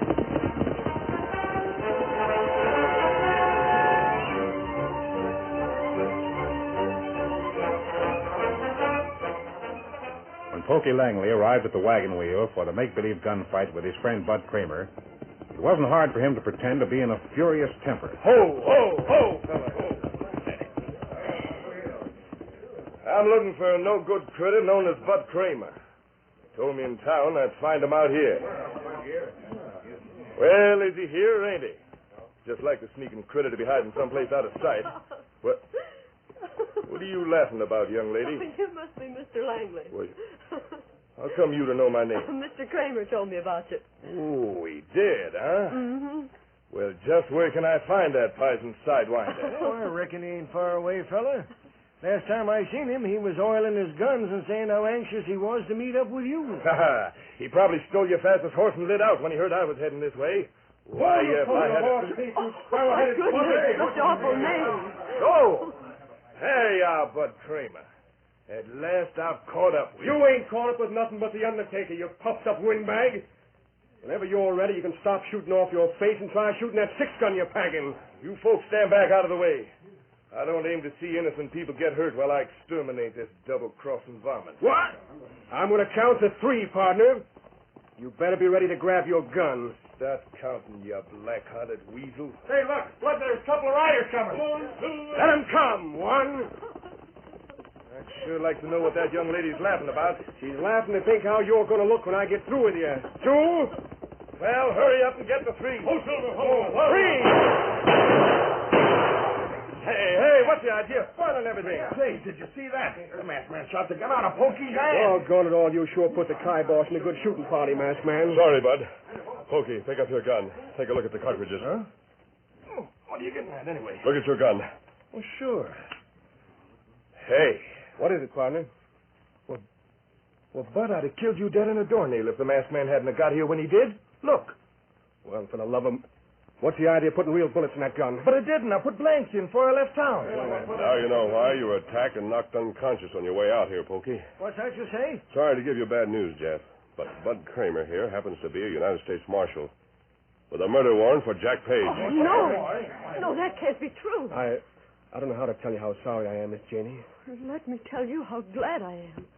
Jack's plan to murder you failed. I suppose it was Jack who attacked Pokey Langley and substituted the real bullets for the blanks. Yes, Miss Jenny. Tonto saw him riding away on the black mare. The black mare? My wedding present. Come on, let's get saddled up and go after him. Tonto now ride with the marshal and his friend, Jeff. You better take your men and go after your cattle. Right. And a big storm coming. The big fella. Let's go. He's got a 3-hour start on us already. Come on, Pokey. I'm ready and waiting. Get up, come on. Get him up. Come on, Silver.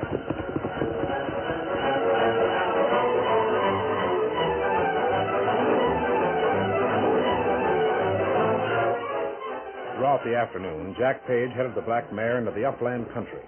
12 miles ahead lay the entrance to Pocono Pass in Freedom. Get up there. Get up, boy. Get on there. The man shivered as the icy wind ripped through his mackinaw. He glanced anxiously at the heavy gray clouds overhead. And then, as though the heavens had opened, the snowflakes fell, gently at first. Then, as the wind rose steadily in volume, the countryside was blotted out with the fury of the storm. Within an hour, the man knew he was hopelessly lost. Desperately, he pulled the heavy six-gun from under his mackinaw and began firing. Firing and reloading with numb fingers.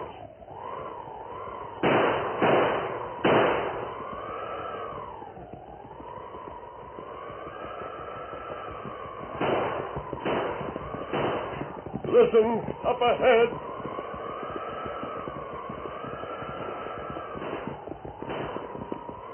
Sure is wasting a pile of ammunition. This way! Over here! There he is.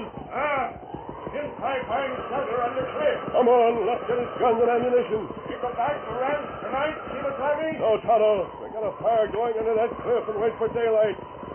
You there, Page. Put up your hands. There's your killer, Marshal.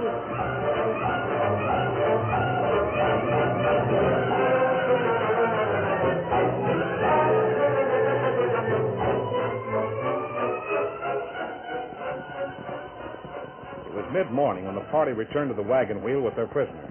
As they rode into the ranch yard, Jeff Morse and his daughter came out to greet them. Easy, big fella. My golly, Tonto, you sure did call the weather. Did you get your cattle out in time? Yes, sir, and just in time. Well, Jack, I see they brought you back. And I don't mind saying I'm sorry for you. And you, Janey. You sorry for me, too? Of course I am. But I'm glad in a way. Well, glad? Glad that Bud Kramer and his friend and the Lone Ranger and Tonto found you and brought you back. I guess they got panicky. Probably would have died if they hadn't found me last night. Janey, I want you to keep the mare for your own. No, Jack, I wanted to own Lady One. As a wedding present, remember? Just a minute. That mare ain't yours to give, Mr. Page.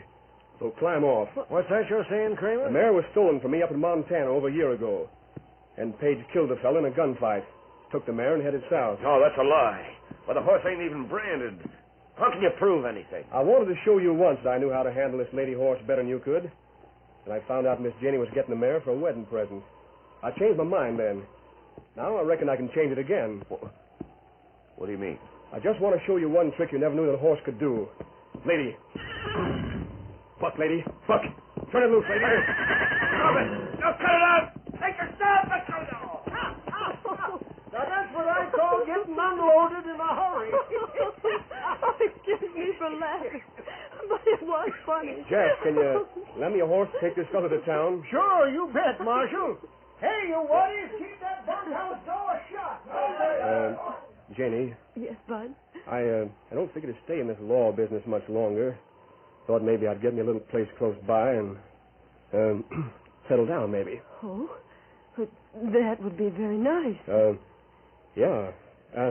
Meanwhile, would you mind keeping the mare here for me? I'd love to. Can't never tell when I might want to give somebody say a wedding present, for instance. Never can tell. And Silver,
The Challenge of the Yukon. On King! On, you husky!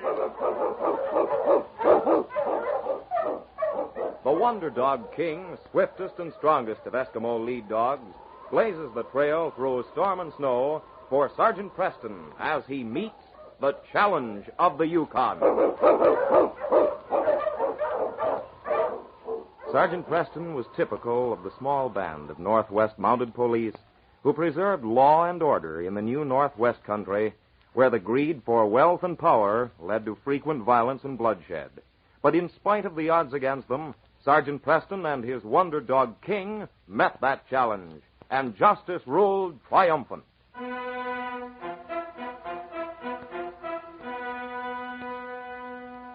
It was mid-December in the town of Selkirk. As young Ned Seeley walked on the main street with some pelts thrown over his shoulder, he heard the loud crack of a whip and the yelp of dogs as Pete Harvey, a boy about his own age, stood beside his dog team, beating them mercilessly. Ned hurried to him. Get up, I said, you lazy beast. Hey, Pete, quit whipping those dogs. Don't you see your runners are frozen to the trail? You get back and mind your own business. These are my dogs. Quit hitting those dogs, I said. You're coming in here and I'll give you a slash with it. Here, give me that whip. Let go of that whip. Get away from Give me that. Oh, hit me, will you? You dirty little ragamuffin. What's going on? Stop it. Get back, Ned. Butt that whip, please. He's not going to butt in my business. I'll whip my dogs if I want. You raise that whip again, I'll give you another black eye. You better be careful. I'll tell my dad not to buy any more of your old furs. Why were you whipping your dogs, Pete? None of your business. For the runners of his sled are frozen to the trail. He was trying to make the dogs pull them loose. You should know better than that, Pete. What does he know about dogs? He doesn't even own one. Hey, what's wrong? Oh, Dad, I'm glad you came out. Ned's been fighting with me, trying to tell me how to run my dog team. Ned was just trying to keep him from beating them. They're Pete's dogs. I guess he can do what he pleases with them without any advice. I'll help you rock that sled loose. It's frozen, and you'll have to help the dogs. I'm sorry, Mr. Harvey, but I don't like to see dogs beaten. I guess I lost my temper. Not much sense in interfering with people like that. I was just going into your trading post. I got some pelts. Come on. I looked them over. Come on, Pete. Help me rock this sled. These furs got a little messed up. I dropped them. Well, bring them inside. All right.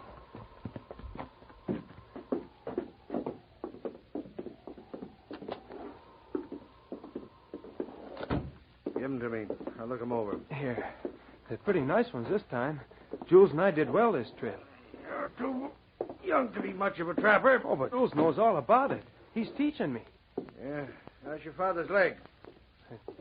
Pretty bad. He says he might have to have an operation. That was just plumb carelessness, getting it frozen like that. I can't give you as much as usual for these furs. They're in bad condition. I'll apply it to your bill. I'm afraid we're going to have to ask you for more credit, Mr. Harvey. Some of my traps were missing.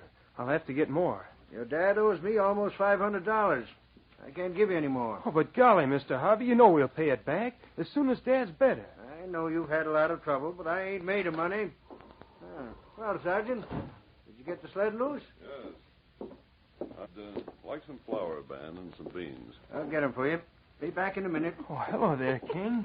I'm so busy outside I didn't even see you. You certainly like dogs, don't you, Ned?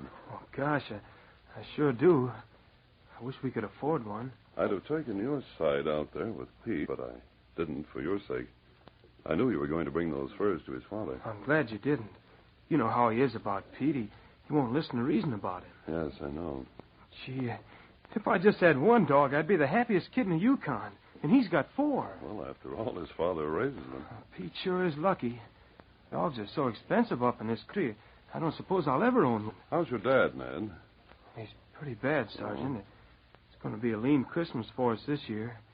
Jules and I have done quite a bit of trapping, but we have to split it 50-50. I think you're doing fine for a boy, Ned. Here's your flour, Sergeant. Well, thanks. By the way, Ben, has Lady had her pups yet? Not yet. They should arrive in a few days. Oh, is Lady going to have pups? Gee, I bet they'll be beauties.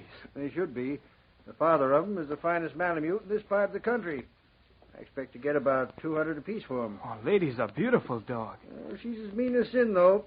Keep trying to get out of her pen all the time. Well, she's half wolf, Ben. She'd probably like to have her pups out in the wilderness. She hates my son. Tried to bite him a couple of times. He can't even take food to her unless he throws it over the top of her pen. Well, I guess I better get back to Dad. You going to be in town until Christmas, Sergeant Preston? Well, I have to leave town for about a week, Ned, but I think I'll get back in time for the holidays. Well, come and see Dad if you get a chance. I'll do that, Ned. Bye. Bye. Oh, poor kid. Feel sorry for him. Hope you weren't too hard on him, Ben, because he fought with Pete. Well, I certainly think he has his nerve. His father owes me a lot of money. Least you could do is show some respect. I saw the fight start, Ben, and I'm afraid it was Pete who started it. Pete's a little quick-tempered, but you can't blame him for wanting to treat his dogs the way he wants to. Oh, there he is now. Did you feed the dogs, Pete? I'm just getting some food for him now. Better hurry. It's getting dark. Take some out to Lady, too.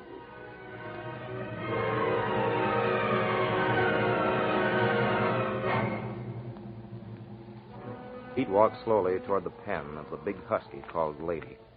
He carried a whip in his hand, and as he neared her, she glared at him fiercely through the wire netting. Her eyes were the eyes of a wolf, and her small ears laid back against her head as a low growl rumbled in her throat. So, you're giving me the usual greeting, you dirty she-wolf. Well, you're going to get another taste of this whip, and this time I'm going to cure you. I'm going to show you who's boss. I'm going to open this pen and take a real swing at you. Don't think you're scaring me. Get back! Get back, I say! Lady! Come back! Come back! She ran away. Lady! Oh, Dad'll kid me alive if he finds out I let her go. Gone.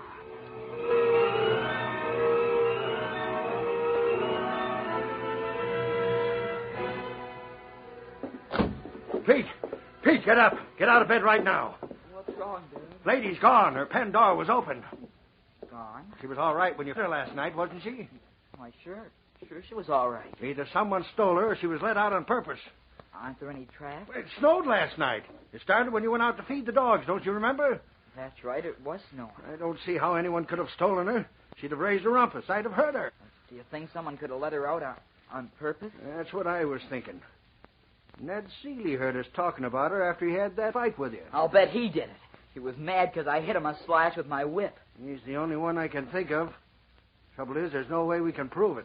With all the tracks covered, I guess you couldn't. Lady is worth a fortune. Those pups would have brought pretty near $1,000. Maybe she'll come back. Oh, she has too much wolf in her. But I'll get even. When Ed comes back from his trap line next time, he'll do no trading at this post.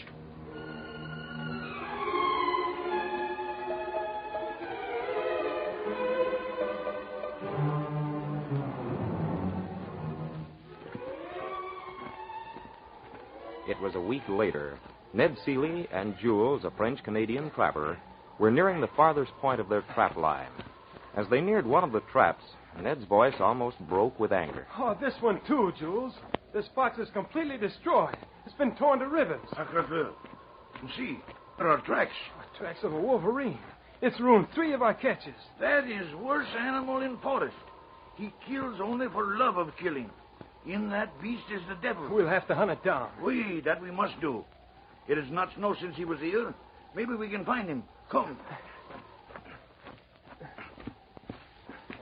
Tracks lead toward the river. You must watch out. Wolverine, she is dangerous. Everything in woods fears that animal. If we don't kill, we'll never trap anything again on this trap line. And never would we trap Wolverine. He is too smart for trap. Jules, listen. Something fight. Keep your gun ready. Come, hurry. It's right over the bank of the river. It sounds like wolves. Careful now. Look over the bank. Oh, it's a wolverine. He's fighting a wolf. That is female wolf. See? There are cubs in that cave behind us. Jules, that's Lady. It's Harvey's dog. I'll get that dirty wolverine. That is the best shot you have ever made. You killed him. But poor Lady. She's almost dead, too. Hello, Lady, old girl. Her neck is torn, but that devil, he did not get her jugular vein. Oh, look at him, Jules. 6 of the cutest pups in the world. Now lie still, Lady. We won't hurt your babies. Do you think she'll live, Jules? She has lost much blood. I don't know. Oh, we gotta save her, Jules. Go back to town for help. I'm going to stay here with her. You cannot do this. It will take 2 days to get back. We have not enough I'm not going back, I tell you. If we leave Lady now, she'll die with no one to feed her. And another wolverine or a wolf will come and eat the pups. She can't protect them now. I won't go, I tell you. But, Ned, for dog, you cannot risk your life. Now, you hurry. I'll be all right. Here, you help me start a fire. I'll have my rifle. If I do have to go hungry for a day or so, it won't matter. I'm staying here with Lady and her pups.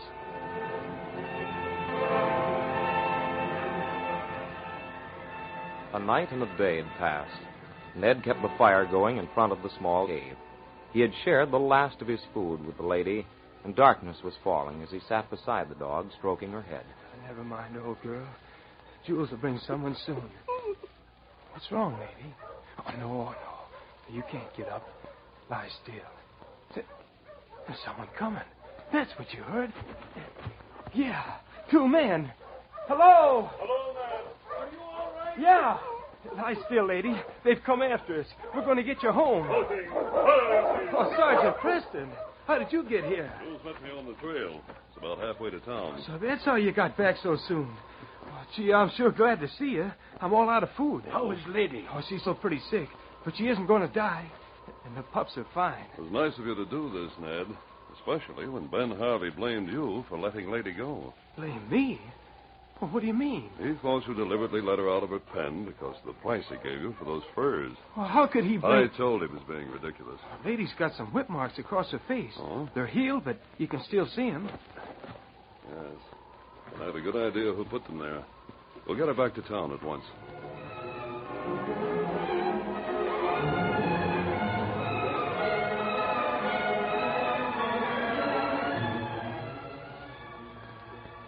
You can see the marks of the whip, Ben. I think your son Pete can tell you how she got them. He's lying, Dad. I never You did. went out to feed the dogs that night. I thought you acted kind of funny when you came in. Where's that whip of yours? Don't whip me, Father, please. I'll tell you. She tried to bite me. Honest, she did. So it was you. You let Ned here take the blame. Well, I'm going to take that But, whip. Mr. Harvey, why don't you just throw it in the fire? I think that's a good idea of Ned's, Ben. Ned, I got to apologize to you. Saving Lady the way you did, I Just don't know how to thank you. Well, that big gray pup of ladies is certainly a beauty, isn't he? Just look at him. Huh? Why, of course. He'd make a fine Christmas present, wouldn't he, Ned? What? You mean... I mean he's yours. You can have him as soon as he can leave his mother. Gee, Mr. Javier, you really mean it?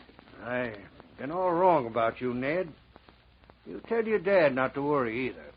His credit's good just as long as he needs it. And tell him, as a little Christmas present to him, I'm canceling half his debt. Oh, gosh, Mr. Javier. Gee, thanks. You know, Ben, that's mighty nice of you. Well, Ned, guess we better go and tell your father the good news. Well, just wait a second till I hold my pup. Gee, you're wonderful. And you're going to be mine. Oh, gosh, this is going to be the best Christmas I ever had. Come along, Ned. Merry Christmas, Ben.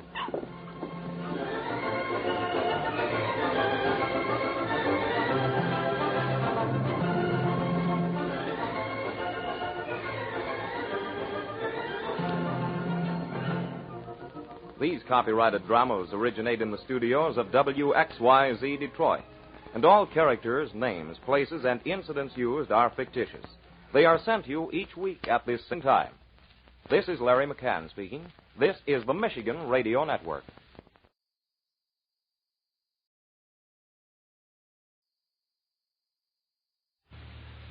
The Signal Oil Program, The Whistler.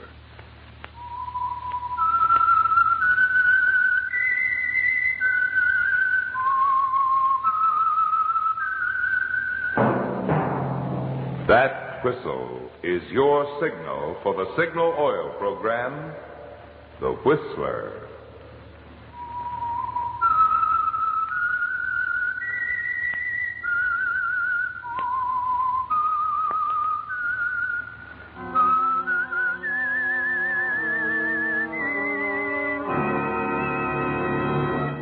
I am the Whistler, and I know many things, for I walk by night. I know many strange tales hidden in the hearts of men and women who have stepped into the shadows. Yes, I know the nameless terrors of which they dare not speak.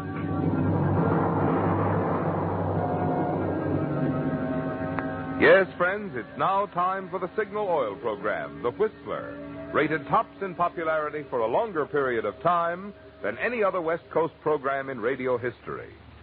And here's an important announcement for Whistler fans in California only. Beginning next Sunday, January 2nd, due to California's going off daylight saving time, the Whistler will be heard in California only 1 hour earlier, from 8:30 until 9. Remember the change in time. In California only, the Whistler will be heard at a new time, from 8:30 till 9. In other states, the Whistler will be heard at the same time as always. And now, the Whistler's strange story. Delayed Christmas Present. Christmas was really over, for it was 1 o'clock in the morning at Pete's Cantina, a tough little night spot on the outskirts of Panama City. But the melody lingered on. You could hear the chimes of the big church a block away playing Adeste Fidelis. There was practically no business. 4 hostesses, all Americans, were sitting drearily at the far end of the ballroom near the bar. One of them, Mary Winslow, billed as Candy Porter, just sat gazing drearily into space, thinking bitterly of a past from which for a while there had seemed no escape. But for 5 months now, she'd been relatively safe. No one had been around asking any questions. As Candy Porter, blues singer, Mary Winslow had found a kind of security, not a happy security, for she was far away from home. And as the chimes became silent, Mary wondered if it was worthwhile. Her reverie was broken up as she looked up and saw Spanish Pete, the fat, greedy owner of the cantina, approaching her table. Candy, look, there's an American gentleman just came in. He wants to buy you some champagne. Champagne, you hear that? Please, Pete, not tonight. It's Christmas. I'd rather be alone if you don't mind. I do mind. Look. All right. I'll let him spend his money on champagne. Now you're smart, baby. Here he comes. You turn, see the tall, heavy-set American approach. Suddenly you become tense. You recognize the type, don't you? After a year of running away, you've learned to spot his kind in a moment. You fight to remain calm as he reaches your table. Sit down, Mr. Fontaine. Sit down. Sure you don't mind, Miss Porter? Of course not. Thanks. In that case, I guess I will. I'll go get the champagne. I keep him on ice. 11 years old, too. Cigarette, Mr. Fontaine? No, thanks. You don't mind if I do? Of course not. Light? Thanks. Strange, spending Christmas so far away from home. Mm-hmm. How come? Business. Important business. Couldn't it wait? No. This business means a lot to the people I work for. Well, here's what you say, bubble water. From Marseille, 13 years old. You said 11. That was from Le Havre. This is even better. Now I put him back in the ice. You want some more? You just call Pete. I got another one on ice just like him. Well, I guess it's kind of late to wish you a Merry Christmas, Miss Porter. So I guess I'd better just say season's greeting. Huh? Anyway, here's luck. Here's hoping you find whatever you came here after. I've already found what I came after. I'm glad. I hope you will be. Why shouldn't I be? Because I came after you, Mary Winslow.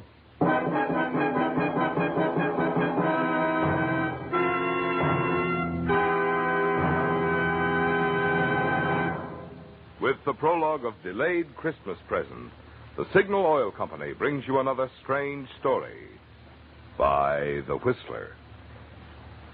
But now, since this is Christmas weekend, I want to thank you for inviting us of the Whistler cast into your home on this special occasion. During the 6 consecutive years that the Whistler has been broadcast by Signal Oil Company, many of us have had the pleasure of celebrating Christmas with many of you a number of times. And believe me, we feel it a real honor that you consider us a part of your entertainment family. Tonight, on behalf of Signal Oil Company and the independent signal dealers who serve the states of California, Oregon, Washington, Idaho, Nevada, and Arizona, I want to say, we hope that your Christmas has been a merry one. May your new year be filled with peace, prosperity, and the good health with which to enjoy these blessings. And now back to the Whistler.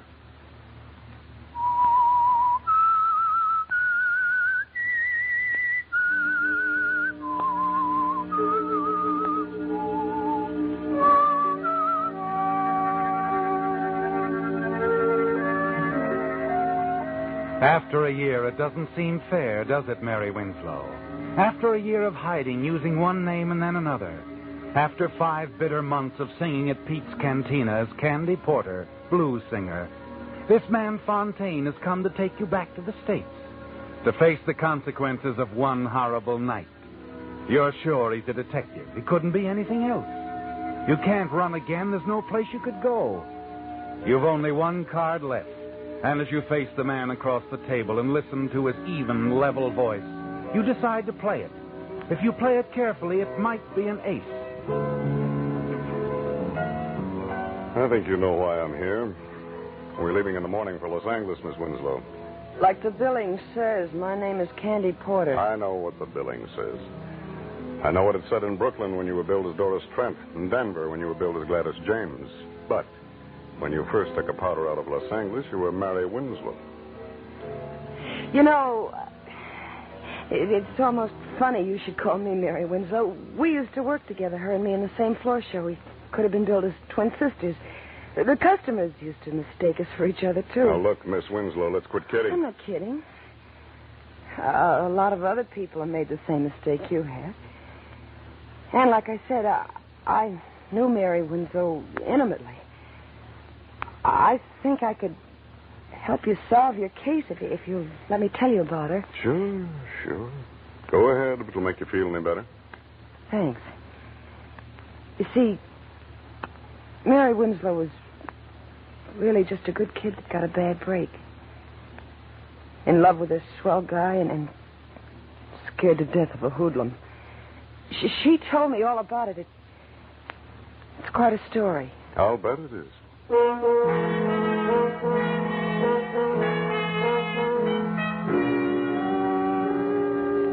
Yes, it was quite a story, wasn't it, Mary? And it all began a year ago Christmas Eve at the Christmas party given by your employers in the pink room of the Swank Wilchester Hotel. You really enjoyed yourself that night, didn't you? And you were quite the hit of the evening. You sang 3 numbers and went over big. Your fellow workers didn't know your many talents. Everyone told you what a fine singer you were. And when you left, you were feeling good. So good you decided to drop into the cocktail lounge, make a phone call, and have a nightcap before going home. Scotch and soda. Mix it. Make mine the same, Bill. Gotcha. I heard you sing tonight. You were terrific. Thanks. What's the matter? Did he stand you up? Who? The guy you were just talking to on the phone. No, I guess he didn't stand you up. Didn't he? And he's on his way here right now. Yep, that's the answer. Lucky guy. Hey, folks. Oh, take it out of here, Bill. Now, look here, Oh, Mr. take it easy. It's practically Christmas. What's the harm of my buying you one drink? Like I said, I like your voice, Miss Winslow. Here's your change. Oh, thanks, Bill. You must be a detective. You know my name and everything. Well, no, not everything. But it wasn't any trick to find out your name. I just asked one of the boys I saw you dancing with. My name's Joe Clark.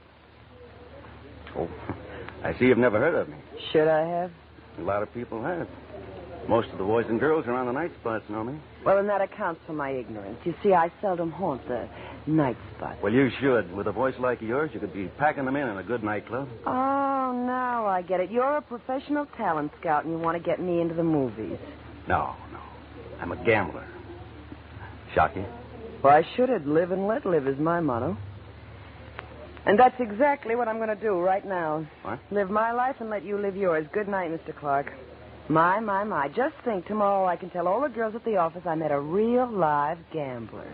You could tell them all a lot more than that if you believed in your voice as much as I do. Really? Uh-huh. You've heard of Dominguez on Sunset out near the ocean? It's an undercover gambling club, isn't it? It's more than a gambling club. It's a swell floor show. A lot of big people go out there, people that count. And they're all intimate friends of yours, I'm sure. Not all, but I know quite a few. Could push you right to the top with that voice. Oh, that's the oldest line I've ever heard. It's not a line. Yeah, but skip it. Go on home. Listen to the radio. Eat candy. You can have a terrific time. You go to Dominguez with me, you can't tell what might happen. You might have to meet a couple of show producers. So play it safe and go home. It may be dull, but you'll always get to work on time. Is that all you have to say? That's all. Nighty-night. Wait a minute. Yeah? Could we be back fairly early? Leave any time you say. Well, what are we waiting for? Oh, now you're making sense. I'll call a cab. Never mind. I have a car. It's parked right around the corner. Clark used just the right approach, didn't he, Mary? You realize you're being a fool. But as the hours pass, you tell yourself your fears are groundless. Joe treats you with perfect courtesy. You watch the gambling for a while, then proceed to the silver room and enjoy the floor show. Afterward, you have a little food and watch the dancers.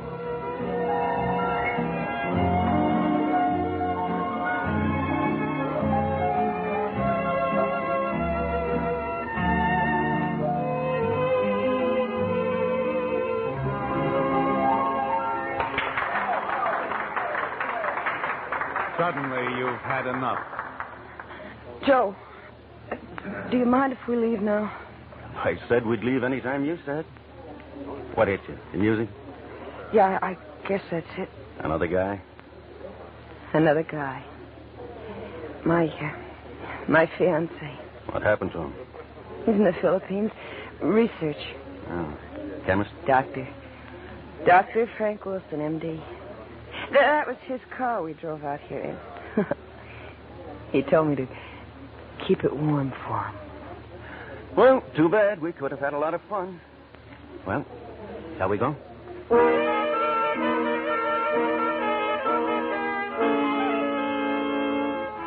Was it just the song, Mary? Or was it that uneasy feeling you have about Joe that made you want to leave so suddenly? It must have been the song. For as you're ready to leave the club grounds, Joe is still a considerate escort. And hop in. Oh, unless you want me to drive. I'll drive unless you mind too much. Oh, no, I don't mind. Probably be safer, too.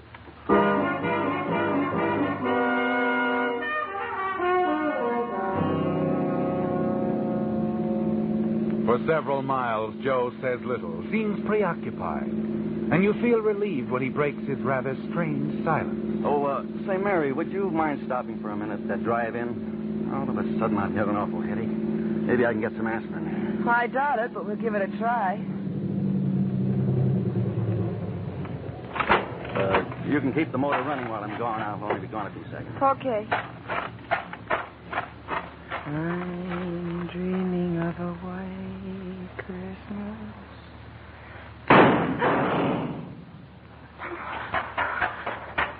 Joe! Get going. Joe, you shot him. I said get going fast. There's a gun in your ribs, baby. You just saw what happened to one guy that crossed me.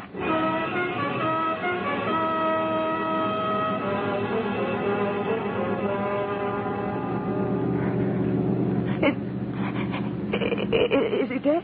I don't know. Oh, you. Oh, why was I such a fool? Turn right at the next corner. Car's been tailing us for the last 5 minutes. I'm glad. I hope it's a prowl car to save me the trouble of phoning the police.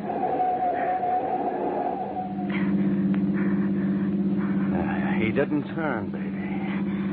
You shouldn't have said what you did about phoning the cops. You better pull over and park. We got a couple of things to talk over. I said pull over.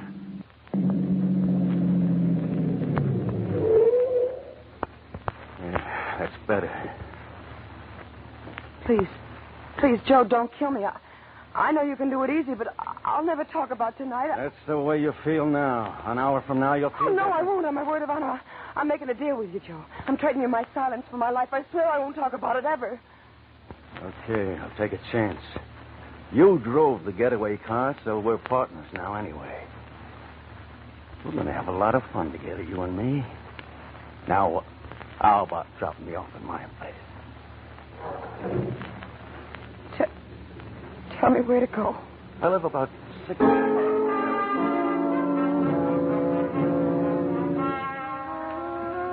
After you drop Joe and you reach your apartment, you're so weak you can hardly stand. Your senses are reeling, your brain is spinning. You practically fall into bed. You try to snatch a little sleep, but sleep is impossible. Finally, at 6 o'clock in the morning, the newspaper is shoved under your apartment door. The headlines sicken you. Drive-in operator shot and holed up, dies. The subheadings are even worse. Unidentified man and woman seen fleeing from scene of crime in dark green 47 model Chevrolet.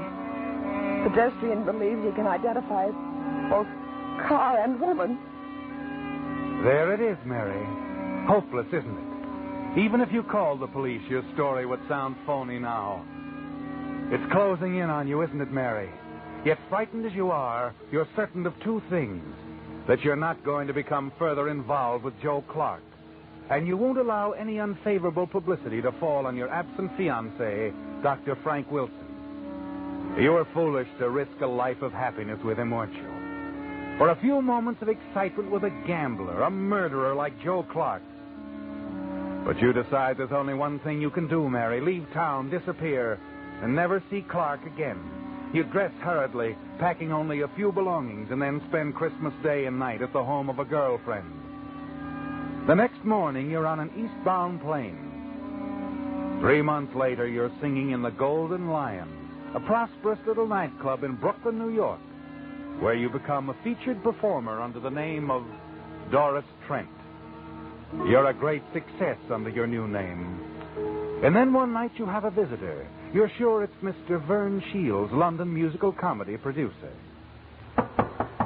Come in. Well, what do you know? Long time no see, Miss Trent. Doris Trent, it's says on the program. All right, Joe. Now that you've found me, what's on your mind? You double-crossed me, baby. You're crazy. That's why I left town, so I wouldn't have to talk to anybody. But you could still write, couldn't you? I don't get you. That anonymous note to the police, written just after you left, telling all about that driving job. Gave the exact time, my name, where I lived, what I had on, everything. But not a word about the girl with me. Funny, huh? You're the only one that knew all of that, baby. Oh, no, Joe, you're wrong. Believe me, I didn't write any note. Couldn't have been anyone else. 2 days after you left, they picked me up for questioning. Anybody could have written a note like that. Well, one of your enemies might have wanted you out of circulation and tried to frame you. Yeah, maybe, but I doubt it. Joe, I didn't write it. I've kept my bargain with you 100%. There's one way you can convince me. How? Marry me tonight. Marry you? Yeah. That way I'll be sure of you. Wives don't testify against their husbands. Besides, I'll know what you're doing all the time. Oh, Joe, I got to go to my show. Let's talk this over in the morning. Tonight or else. You can run up to Connecticut. But go ahead, do your show. And if you've got any ideas about calling in the cops, don't forget, you drove the getaway car. And in case anything serious should happen to me, there's a written confession in my pocket telling exactly how you helped me pull the job. How we used your boyfriend's car. How you kept the motor running waiting for me. Your doctor would love reading about that, wouldn't he? No. No, he wouldn't. Then don't get funny. Go ahead and on to your show. I'll wait for you here.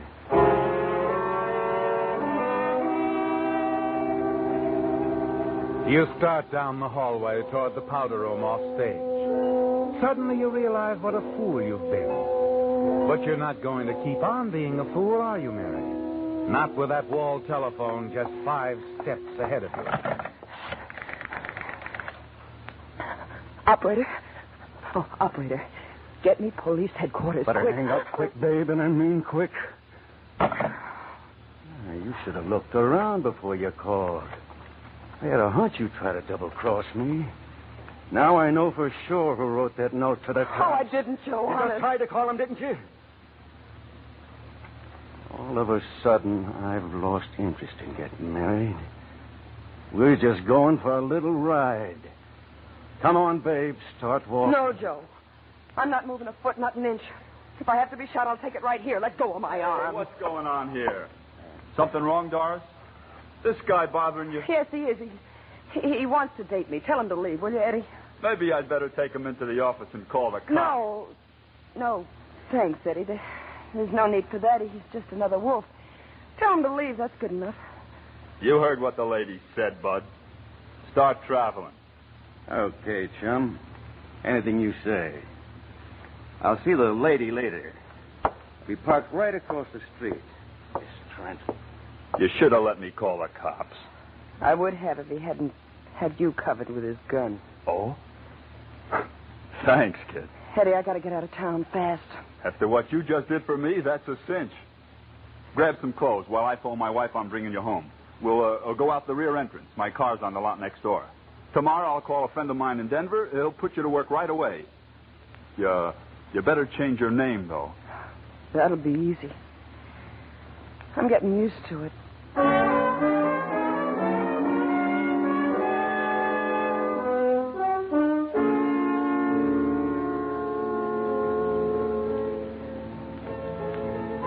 So, Mr. Fontaine, that's where I met Mary Winslow, in Denver at the High Hat Club. Billed as Gladys James. She roomed with me about 2 months, and then she left just like that one night when a waiter told her some guy wanted to interview her for a magazine. That's the last I ever saw of her. That's the end of the story? That's the end. And Mary Winslow told you all this? Well, we were very close friends. I'll say you were. You expect me to believe that? It's true, every word of it. You know something? You ought to be writing stories for the movies.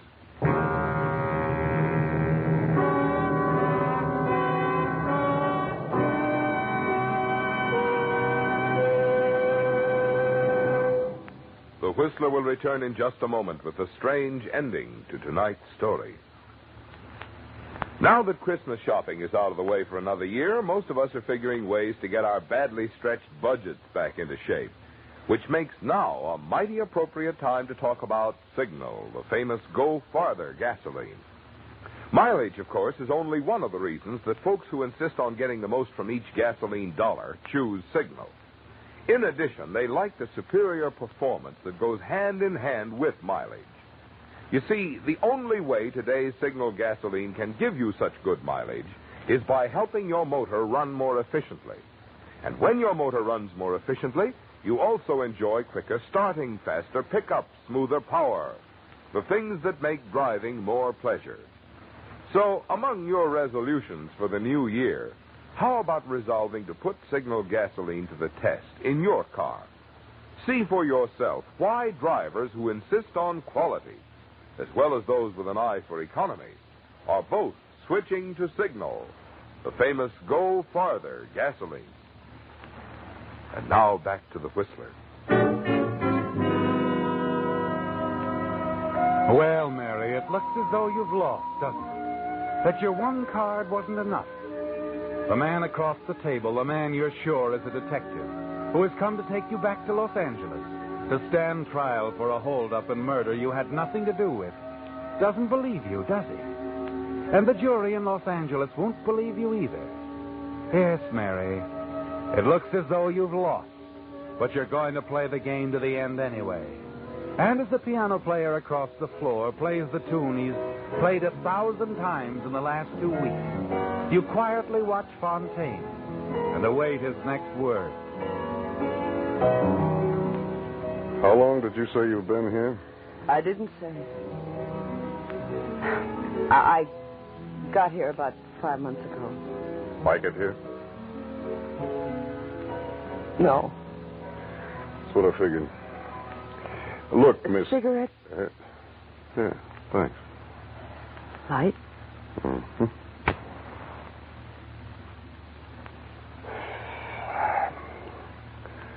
Thanks again, Miss Porter. Did you say Miss Porter? That's what you said your name was, didn't you? That's what the billing says, too, isn't it? Oh, thanks, Mr. Fontaine. Thanks for believing me. There's just one thing I'd like to ask you, Miss. Ask me anything. Knowing Miss Winslow as well as you do you think she might come back to Los Angeles sometime and sort of clear things up? I think she might. Someday. You see, a girl like Mary Winslow gets to feel kind of soiled after working around in joints like this. She'd probably want to spend a little time, maybe out in the desert, in the sunshine. Sort of freshening up before anybody she cared about. Yeah. I guess she would. Well, this was a pretty long trip for nothing, you might say. Just one more bum steer. But I'm glad it came. I always figured that confession we found on Joe Clark was a phony. Clark? Is Joe Clark in jail? He's dead. The Brooklyn police got him one night about 5 months ago. Funny how they got the tip. A woman called the police one night from a little nightclub, the Golden Lion Club. She hung up before they answered the phone, but the Brooklyn boys decided to investigate anyway. One of them spotted Clark parked in the car across the street, and he got trigger happy, and that was that. Joe Clark. Finished. Well, Miss Porter, if you ever run into Mary Winslow... I'll tell her all about the Christmas present I got from a swell cop named Fontaine.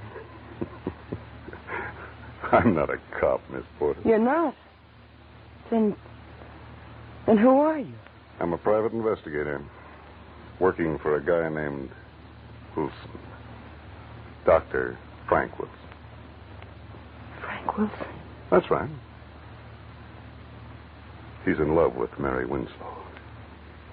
Doesn't care where she's been. Just wants her to come back and marry him. Well, so long, Miss Porter, and Happy New Year. Mr. Fontaine, Yes? do you think you could arrange for me to go back to the States with you? I guess I could. I was figuring on taking one lady back. Are you going on through to Los Angeles? Not for a while. I'd kind of like to spend a little time in the country somewhere. But I think maybe before next Christmas. Well, I think I'll find Mary Winslow again.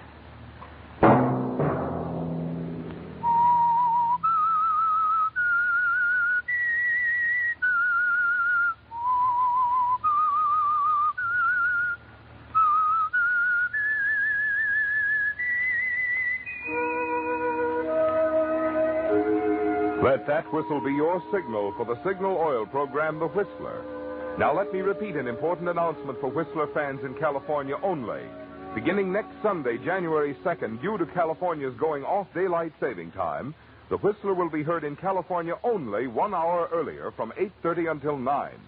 Remember the change in time in California only. The Whistler will be heard at a new time from 8:30 till 9. In other states, The Whistler will be heard at the same time as always.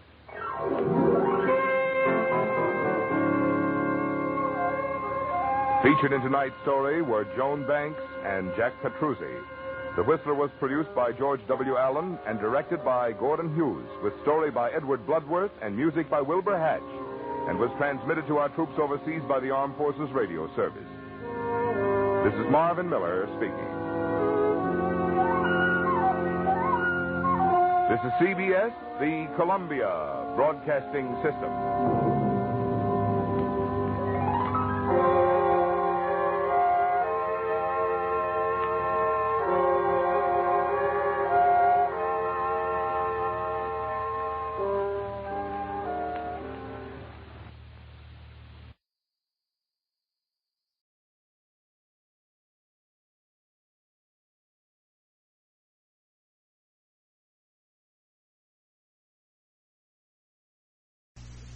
The Couple Next Door, written by Peg Lynch and starring Peg Lynch and Alan Bunce.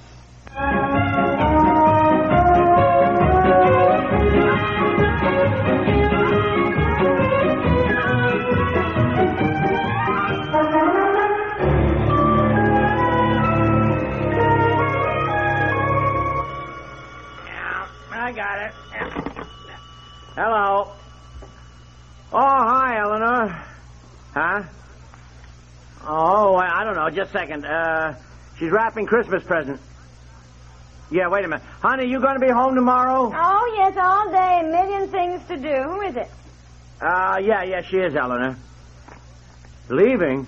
For where? Oh? No, I didn't know that. Oh, aren't you lucky? Well, look, if I don't see you, Merry Christmas to you and Fred. Huh? Yeah. Oh. You all right? I'll tell her. Okay, Eleanor. Goodbye. I didn't know Fred and Eleanor were going to Florida for Christmas. I told you that. They're spending Christmas with her brother. Oh, no, I didn't know. She's dropping over tomorrow before they go with something. Dropping over with something? Yeah. Why, didn't we plan to give them anything? No. Oh, well, I don't know. It's what she said. Oh, that is so typical of Ellen and I. We all agreed at Bridge Club not to exchange Christmas presents this year. You and I were just going to exchange with Myra and George this year. Well, can't be helped now. She wants to leave the keys, too. Oh, what keys? Keys to the house, I suppose, so we can keep an eye on it while they're gone. She's dropping over early in the morning. Oh. Well, what'll we do? We've got to have something for them if they have something for us. Now, look. The spirit of Christmas is giving, not exchanging. If you decide not to exchange and Eleanor still wants to give us something, can't we just accept it graciously and say thank you? Well, it's a beautiful thought, but just the same, everyone expects it. We gave the Wilsons those lovely bookends last year, and we thought it was very funny. They just sent us a card. Oh, well, we have got to have something to give Eleanor. All right. Now, calm down. Well, it makes me so mad when you agree with somebody not to exchange and you think they mean it, and then they turn around and give you something, and you have nothing for them. Look, you know? it's only quarter of 8. The stores are still open. I can tear down here to the shopping center and pick up something. If you give me an idea what the heck to An get. idea? Heavens, I don't know what to get them. Well, we must have 100 of these gift suggestion booklets around here. Where are they? Let's Makes look. me so mad when people do this. And you know, somebody always does. Every Well, year, next somebody year, always let's have does. a spare present on hand. I've always said... All right. How much do you think we ought to spend? I don't know. How much do you think they spent on us? Golly, I haven't the faintest idea. Really, I don't know why Eleanor did this. Now, stop worrying about why she did it. She did it. Now, I just know, find the gift suggestion booklets. Let's go through them. I've got exactly 1 hour and 15 minutes to get down to the stores and buy something.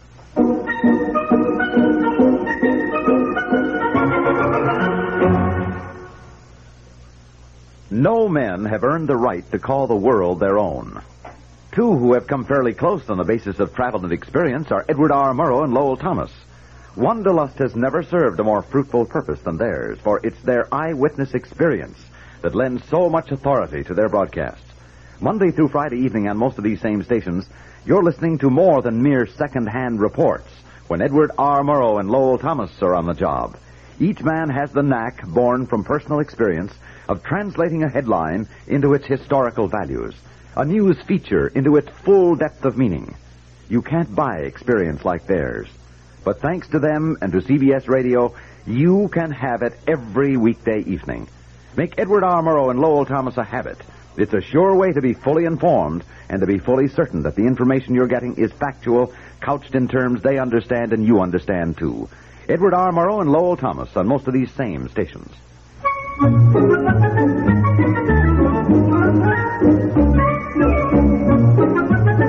What's wrong with giving Eleanor and Fred an ashtray? Nice ashtray. No. Now look through those other booklets. We ought to give them something unusual, so it'll look as though we planned to give them something. Well, here's a power-driven lawnmower. That's unusual. It's also $210. Oh, don't be silly. How about steak knives? Nah, they certainly have steak knives. Fred lives in the backyard all summer cooking those charcoal steaks. Hey, how about a basket of assorted things, you know, cheeses and all that? They look nice. Prices range from $3.50 to $39.50. Oh, no, the boxes for $3.50 look so dinky it doesn't look as though you're giving anything. And the expensive ones have things like pickled walnuts and smoked guinea hen. I mean, you know. Hey, how about a carved ivory Chinese back scratcher? That's unusual. Huh? Oh, dear. Well, how about a book? Fred likes books on trout fishing. Be nice for Eleanor. She doesn't go trout fishing. Yeah, she can learn. Well, give her some bath powder. Oh, I can't give her bath powder. Well, she takes a bath, doesn't she? Bath powder's the kind of thing that when you get it, you know perfectly well the other person couldn't think of anything else to give you. And she would be so right. Yeah, I'll get it. Oh, here's something for the man or woman who has everything, honey. Solid gold front door key with his initials in diamonds and rubies. Honey, how about that? That's unusual. And something they could both use, matter of fact. What do you think? It's only $3,350. Oh, answer the phone. Because we probably couldn't get the initials put on by tomorrow morning anyhow, so that's not a... Hello? Huh? Oh, all right. Fine. Okay, Eleanor. Fine. Goodbye. What? She won't have time to drop by tomorrow morning. She's coming over now. Now? Yeah, now. What do we do?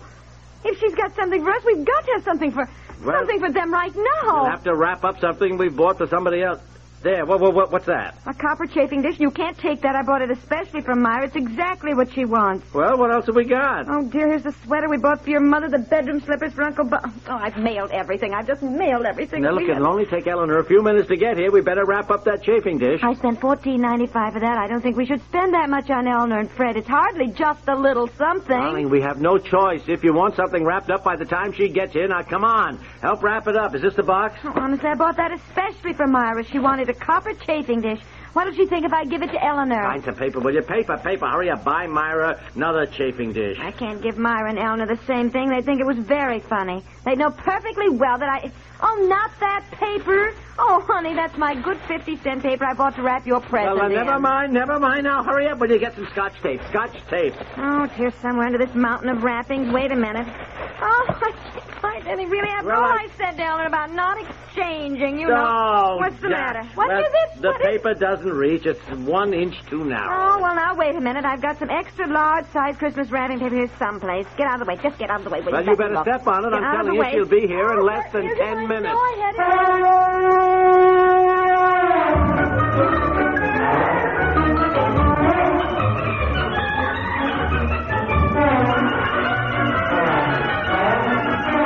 There she is. There's the car just turned in the drive. Now, have you got the ribbon tied? Oh, no, of course. When you try to rush... What you about can't a do card? anything. A card? Huh? Oh, card. Yes, I'll tie the ribbon on. You go write the card. Write You do the it. card, write the Yeah. card. Of course, Hurry I up can't now. find anything Oh. here. Oh, here's a card. Now, where's the pen? Pen. Have you got a pen? Oh, pen, yes, pen. here, honestly. Now, look, don't ruin the No, point now. when see, you get here. the bow tied, put it on the hall table so Yeah. it looks as though we had it all ready for. Oh, what'll I say to... Can't even think of their names. Oh, Eleanor and Fred, Eleanor for and heaven's Fred, sake, yes, with love, that's with enough. love, yes. Honestly, all Boy, this this rushing around some here. package, I'm telling you. It looks as though it's been wrapped up by a 2-year-old and then kicked around. All right, Christmas, fluff up the bow a little bit. Now, here's the card. Put it on top. Now, I'll go out in the kitchen, and when she comes in, you can sort of call to me, look who's here, that sort of thing, and I'll come in casually so it won't look as though we've been rushing around frantically. Hurry up now. Put it on the hall table. Yeah, I am, boy. I hope she's not looking through the window, all I gotta say. Well, hi, Eleanor. Come on in. Oh, I can't stay but a minute. I'm on my way to the kennels to leave the dogs while we're gone. Oh, yeah. Golly, I think dogs get awfully lonesome in kennels. Can't you take them with you? Oh, not in the car all the way to Florida. But we certainly appreciate your taking care of these. Where'll I put them? Put what? The birds. Birds? The parakeets. Oh, didn't she tell you? I asked weeks ago if you folks would take care of them while we were gone. Oh, no, she didn't, as a matter of fact. Well, sure, of course, Eleanor. We're very glad to. I mean, well, what's that you got there, a bird cage? Oh, yes. I keep them covered up. It's cold out. Now, shall I just set them on the coffee table? You want to bring in the stand? It's just outside the door. Oh, yeah, I'll get the stand. Just set them right there, Eleanor. That's fine. And many thanks for taking care of them. Yeah. I must run. Fred and I have so much to do, but I hope you have a Merry Christmas. Oh, well, thank you, Eleanor. You too, Fred. I thought I heard voices. dear. Hello, Eleanor. Hello, dear. Sorry I can't stay longer, but Merry Christmas. Oh, Merry Christmas to you, dear, and have a wonderful trip. Oh, I know we will. Of course, Fred and I are rushing around. So much to do at the last minute. Sure, I'll bet you do, my goodness. And what's the matter? Nothing, dear. Nothing. Why? Well, you tell Fred we certainly wish him a Merry... Me. You jabbed your elbow right in my ribs. What are you doing? Nothing, honey. No, I'm sorry. I'm trying to put my cigarette out in this ashtray. Well, I must run. Oh, well, do have a wonderful time. Wait a minute, dear. You didn't give Eleanor the... What's the matter? Nothing, dear. Not a thing. Oh, Eleanor. Here you are. It's just a little something. My goodness. You didn't. I thought we agreed not to exchange this year. Oh, dear, I feel terrible. Well, Eleanor brought over the birds, dear, which I said we'd certainly be glad to take care of for her. The birds? The parakeets. I asked you weeks ago if you would, and you said you would. Oh, yes, Yes. of course. I just forgot for a minute, Eleanor. I phoned and said I was bringing them. Didn't he tell you? Oh, yes, Oh, yes, sure, yes. You're sure you don't mind taking care of them? Oh, no, not at all. But you shouldn't have given me a present. Well, it's just a little something. Thank Eleanor. you, dear. And Merry Christmas. I must run. Well, Merry have a Christmas, nice dear. trip, the Yes, two have of a you. good Goodbye. trip. Bye. Bye. Well, don't look at me. Look, you didn't have to give her the present. I tried to give you the high sign, but like all women, when you try to signal them on the QT, they say in a loud voice, "What's the matter?" What exactly did Eleanor say when she phoned this evening? Well, I don't know. I don't remember exactly. Well, you think. Honestly, a $14.95 chafing dish. I want to know exactly what she said.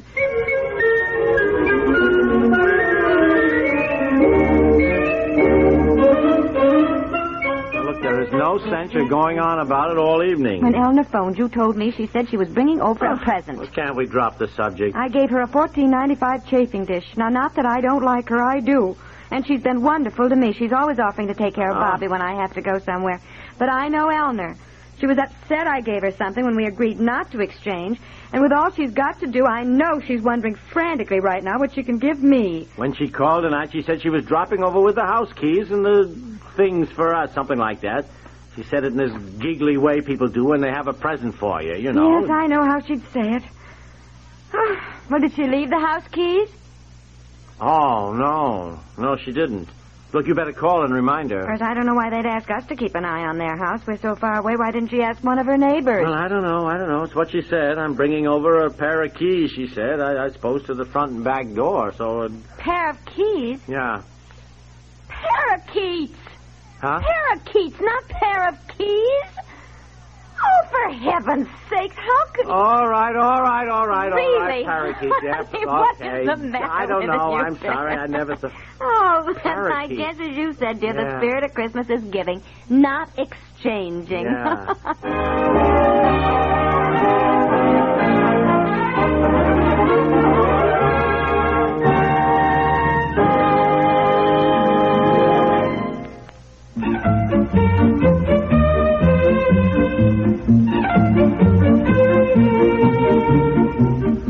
The Couple Next Door is written by Peg Lynch and stars Peg Lynch and Alan Bunce with Dorothy Duckworth and is produced by Walter Hart.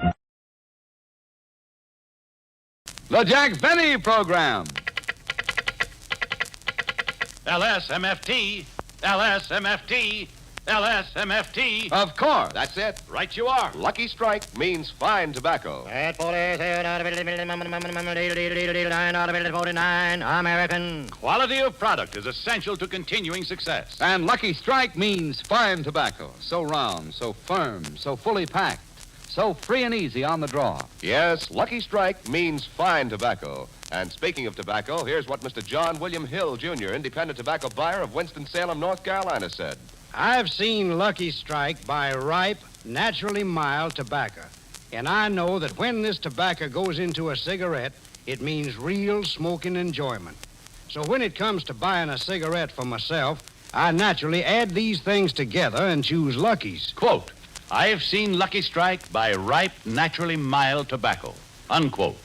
Yes, Lucky Strike means fine tobacco. So smoke that smoke of fine tobacco, Lucky Strike. The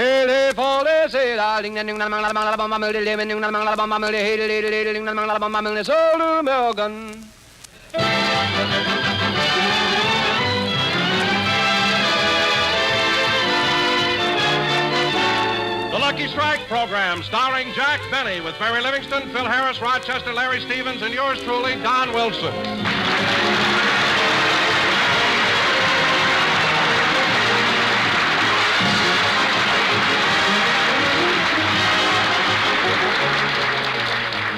Well, ladies and gentlemen, as you all know, the contest ended at midnight December 24th. However, there were so many people that couldn't stand Jack Benny. It will take a couple of weeks to finish reading all the letters, and the winners will be announced shortly afterwards. So let's go out to Jack's house in Beverly Hills, where we find Jack, Mary, and Rochester busily sorting the latest entries. Gosh, the way this mail has been pouring in the last few days. Yeah, there sure is a lot of it, boss. Yes, sir. Quiet, Polly. Daddy's working.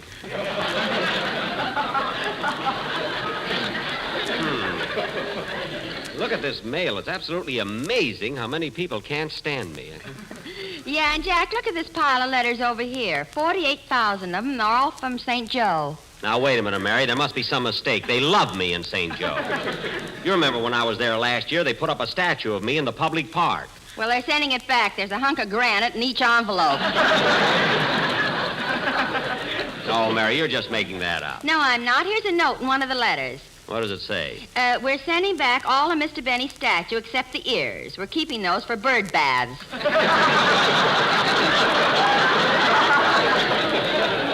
Let me see that note. It doesn't say that at all. Gee, it does at that.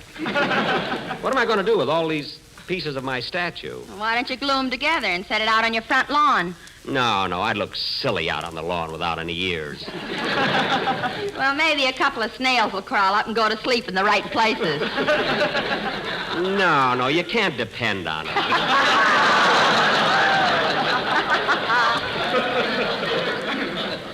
Well, come on, let's try. Merry Christmas, Merry Christmas. Polly, Christmas is over. And I gotta teach her to say Happy New Year. Polly, now listen, Polly. Happy New Year. Happy New Year. Merry Christmas. No. It's Happy New Year. Happy New Year. Merry Christmas. No, Polly. Now listen, Polly. Happy New Year. Happy New Year. Come on now, Polly, say it. Happy New Year. Happy New Year. Atta girl. Isn't it wonderful how you can train a Mary? It sure is. And now, Polly, a very Happy New Year. Merry Christmas.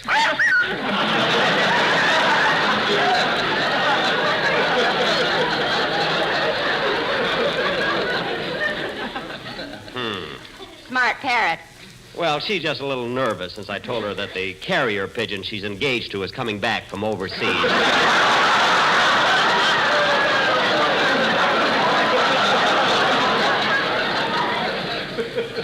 He'd be here now, but he couldn't get a train out of San Francisco.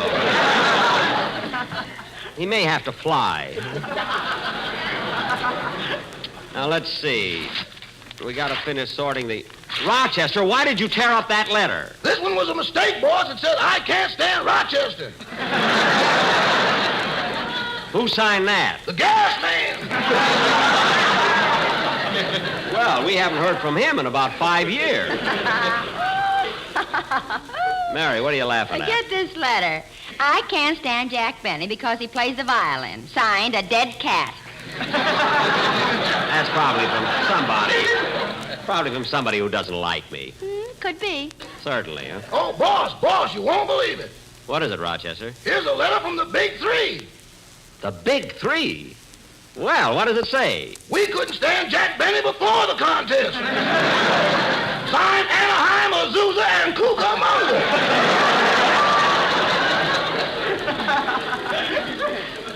Oh, they just think they're smart because they're on the way to Palm Springs.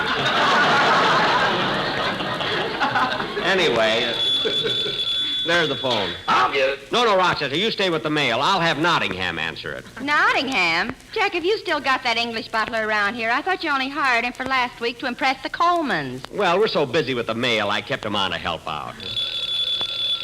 Nottingham, answer the door. Isn't he classy? He even puts on his coat to answer the phone.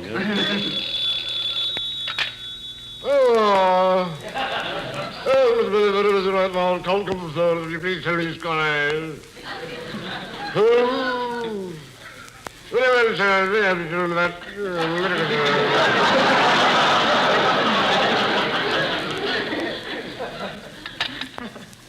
Nottingham, who was that? Oh.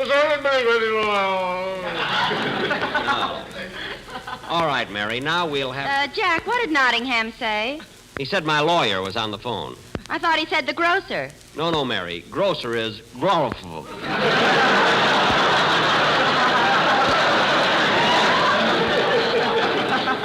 He used to confuse me at first, too. You know? Hiya, Jackson. Hello, Livy. Happy New Year. Happy New Year, Phil. Glad you came over. Say, Phil, did you have a nice Christmas? Well, Liv, I got a lot of presents. And look at this. Here's what the boys in my band gave me. What is it? Well, it's one of them new fountain pens, and it's guaranteed to write 2 years without having to refill it. Well, what good is it to you? You can't write. A lot of things can happen in 2 years, Bob. Yeah, I hope so. And while I'm thinking of it, Jackson, I want to thank you for the present you gave me. Well... What was it, Phil? A pair of black and pink lounging pajamas with a bare midriff. And they're a little snug, but I wore them all day. Phil, those were for Alice. A bare midriff. Phil, surely Alice must have known those pajamas were for her. Yeah, but I looked so cute in them, she just hated to tell me. Oh, brother. Say, Livy, what did Jackson give you for Christmas? I gave her a fur muff. There it is over on the chair there. It's sable. It's rabbit. It is not. It's sable. Rabbit. I wore it at the farmer's market yesterday, and it snapped at a head of lettuce. Well, a lot of sables are vegetarians, too. Believe me, Phil, the muff I gave Mary is sable. It's rabbit. Would I pay $19 for rabbit?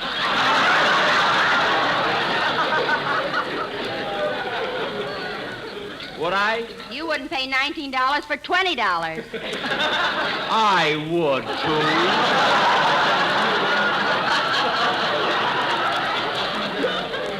Now, Phil, as long as you're here, stick around and help us read some contest letters. Jackson, you know better than that. All right, then open the envelopes. At least you've got muscle. Come on, open the envelopes.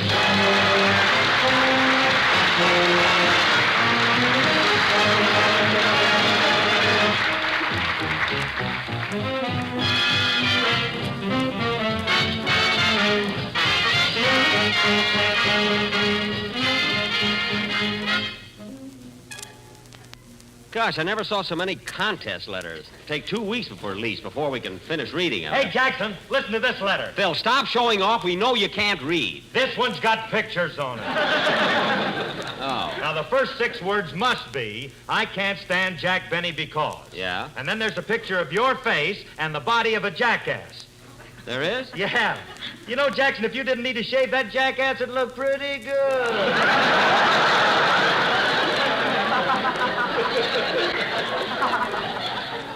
Oh, yeah? Oh, boss. What is it, Rochester? Nottingham would like to see you. Well, have him come in here. He can't at the moment. He's indisposed. He's standing in the kitchen in his shorts and socks. My goodness, what happened? Well, after lunch, we decided to idle away a few minutes in a game of chance.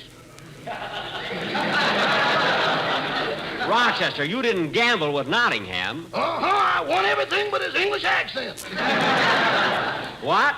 I'd have got that, but he wouldn't open his mouth. Well, I think that's awful. Imagine leaving him standing there in his BVDs. I got an IOU on those. Well, I want you to go in there and give Nottingham his clothes back. Okay. Imagine anybody doing Hiya, it. Rochester. Hello, Mr. Wilson. Hey, Don! Hello, everybody. Happy New Year. Happy New Year. Happy New Year. Merry Christmas. No, Polly. Polly, it's Happy New Year. Happy New Year. Happy? That's it. Happy? Happy? Happy what? Happy what?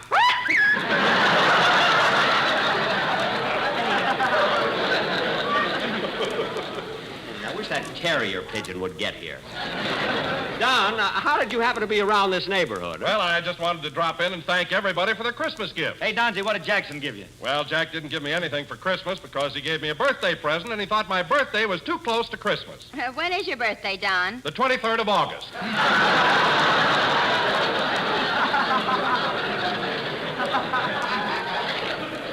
Well, what did Jack give you for your birthday? A rabbit's foot. No wonder my muff limped.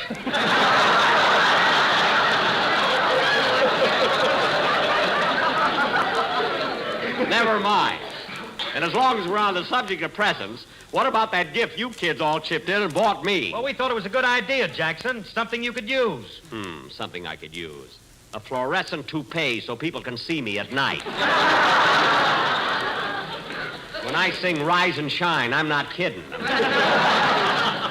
Some gift. Merry Christmas. Polly, it's Happy New Year. Happy New Year. I'm going to train that bird if I have to get... Jack, now with a whip and a chair. Well, I'll talk to him when we're alone. Say, Jack, I'm kind of thirsty. May I have a glass of water? A glass of water? Sure, Don. Go right out in the kitchen. Okay, thanks. Oh, kiss me once and kiss me twice and LSMFT. It's such a great, great smoke. So round, so firm, so fully packed, so easy on the draw. It's such a great, great smoke.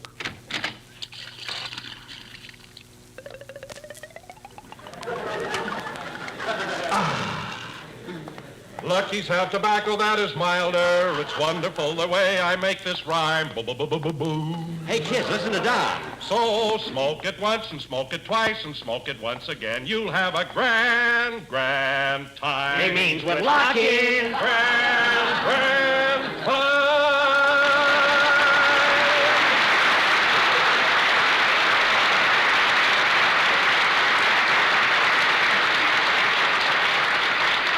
Don, Don, that was wonderful. I didn't know you could sing like that. Hello, everybody. Hello, Larry. Larry. Kid. Hello, kid. When'd you get here? Well, I came in right in between smoke it once and smoke it twice. Well, I'm glad you came over. You can help us with the mail. Well, I have to run along. I just dropped by to wish you a Happy New Year. Oh, same to you, kid. By the way, Larry, I got a lot of compliments on your song last week. Well, thank you. I've got another one I'm working on for next week. You have? Well, come on, let's hear it. Yeah, sing it for us, Larry. Come on. Okay. Smoke it once and smoke it twice. Holly, Larry's going to sing now.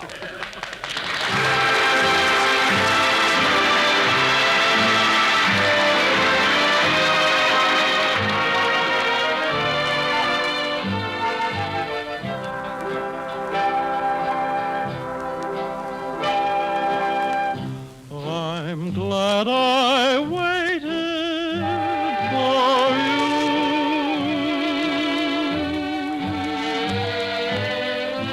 But then, what else could I do?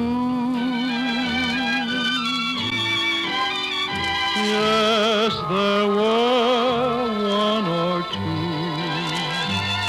I used to date with, but they always knew I used them to wait with. I'm glad I waited for you.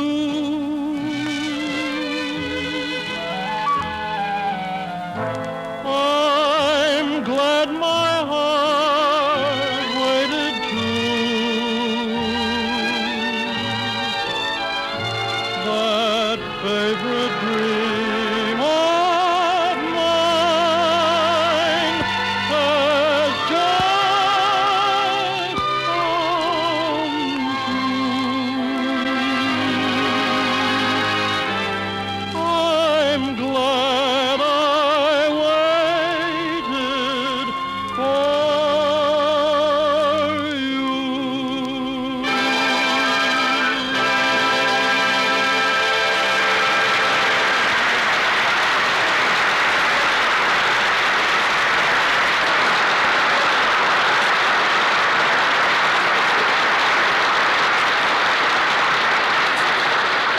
Hey, that was swell, Larry. I'm glad you picked that one. Now, kids, let's try and get the rest of this contest mail finished so we can try... Nottingham, answer the door.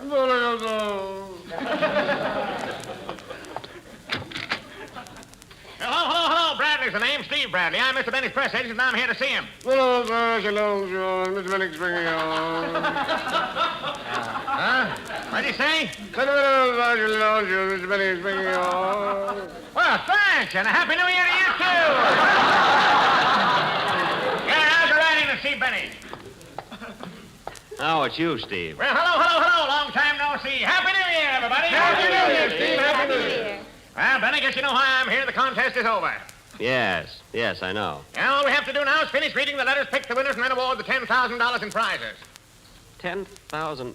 Steve, look, Steve, wouldn't it be more sporting to forget about anything so commercial as money and keep the whole thing on an amateur basis? Wouldn't it? Huh? Wouldn't it? Benny, are you crazy? You can't do a thing like that. Well, I don't see why we... Look, let me put it to you this way. Which do you value more, $10,000 or your reputation? Better put it to him another way.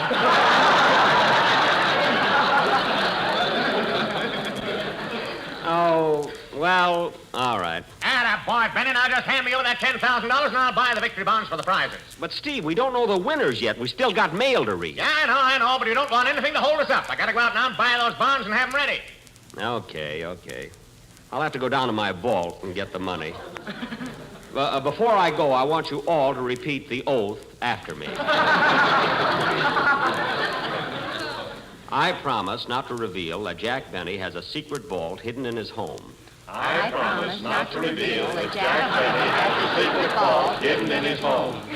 And if I should tell anyone, either consciously or unconsciously... And if I should tell anyone, either consciously or unconsciously... May I lose my umbrella during the rainy season. May I lose my umbrella umbrella during the rainy season. Now, everybody bow their heads while I...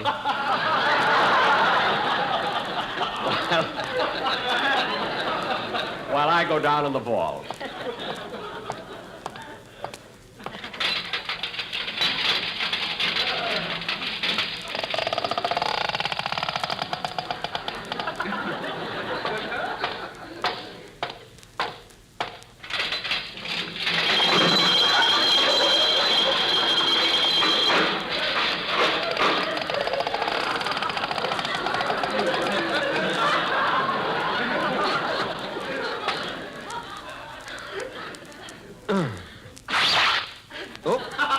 Tore my pants on the barbed wire.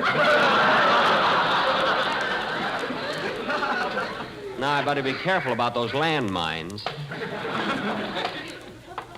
Halt! Who goes there? Friend or foe? Friend. What's the password? Greenberg's on 3rd. Oh, it's you, Mr. Benny. That's right, Ed. And here's a little present for you. A present for me? Yes, Ed. Last week was Christmas. Oh, did you have a nice New Year's? No, Ed. You see, it isn't New Year's yet.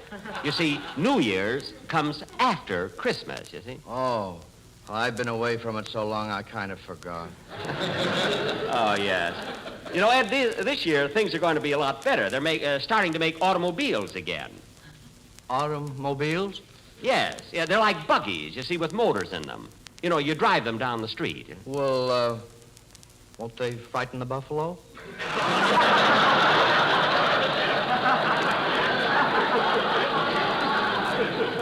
No. You see, buffalo are extinct. There are very few of them around anymore.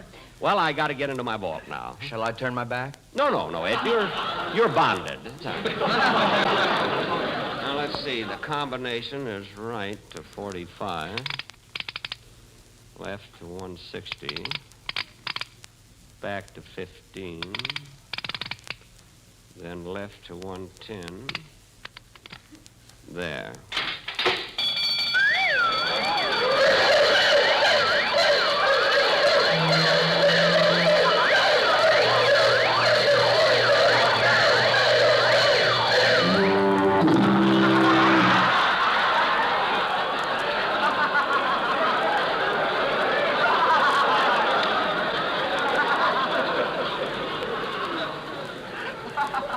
I'm glad the factories are reconverting. Now I'll be able to buy a louder burglar alarm. Mr. Benny, how much money are you putting in? I'm not putting anything in, Ed. I'm taking some out. My, this is thrilling. Well, so long, Ed. Happy New Year. Same to you. Whoopee.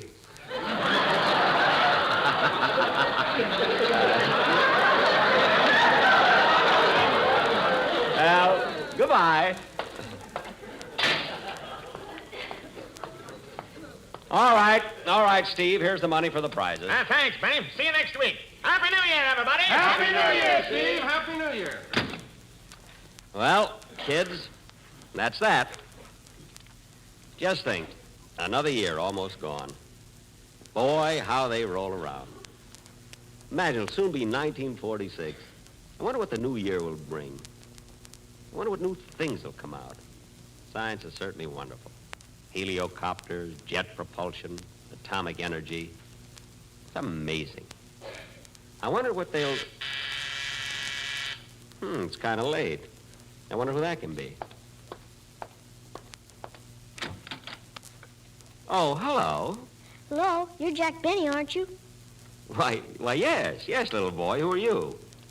I'm the New Year. The New Year?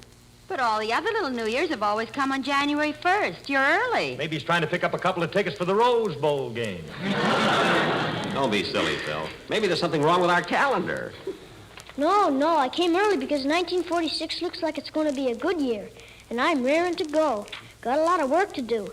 Automobiles, prefabricated houses, vacuum cleaners, fluorescent toupees.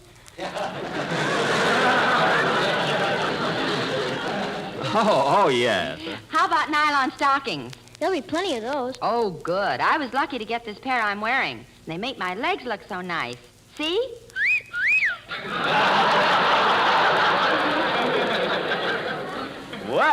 Hey, this kid's really ahead of time. Well, look, Sonny, how about radio in 1946? That is, what I mean is television. What are my chances in television? Would you really like to know? Yes. Sit down, Mr. Benny. Thank you. Well, all right, kid, I can take it. I mean, tell me, what are my chances in television? Well, first of all, tell me, how old are you, Mr. Benny? Sit down, kid.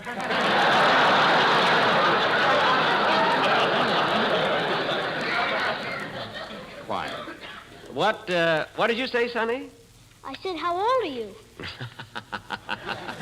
37. 37? That's a joke, son. It is not. Now, what were you going to say about Oh, Jack, look out the window. There's an old man coming up the walk. Yeah, and he looks like Father Time. Father Time? What is this, anyway?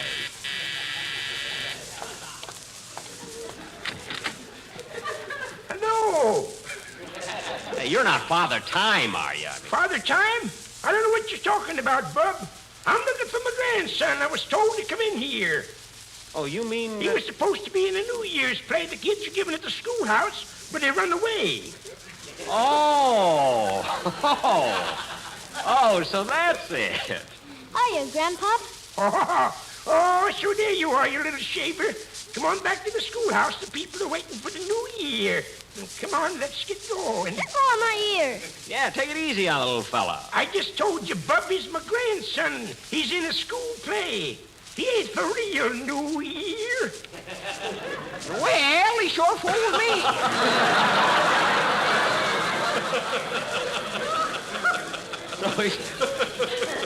So he's going to be in the school play, huh? But isn't he a little old to be wearing those diapers? He just got out of the army and he can't buy any clothes. Oh, fine. Well, take him along then. Goodbye, Grandpa. So long, Sonny. So long. Happy New Year. Happy New Year. Happy New Year, Sonny. Happy New Year.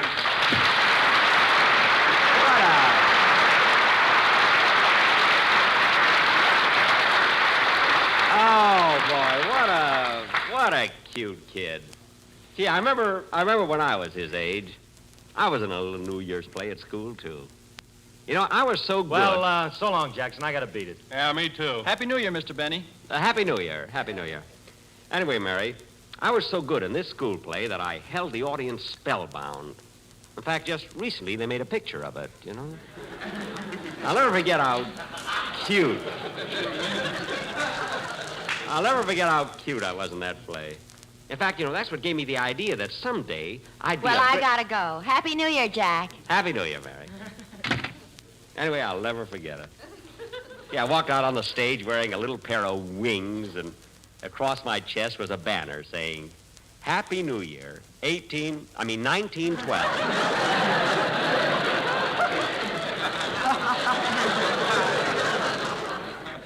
And when I spoke my first line... Boss, who are you talking to?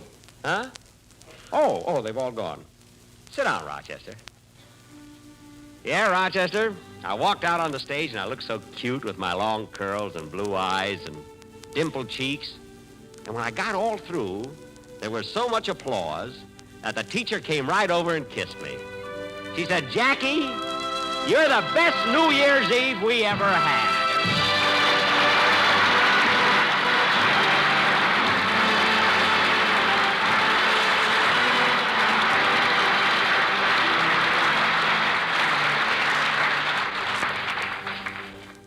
Ladies and gentlemen, while history will point to 1945 as the year of victory, 1946 will be the start of a new era.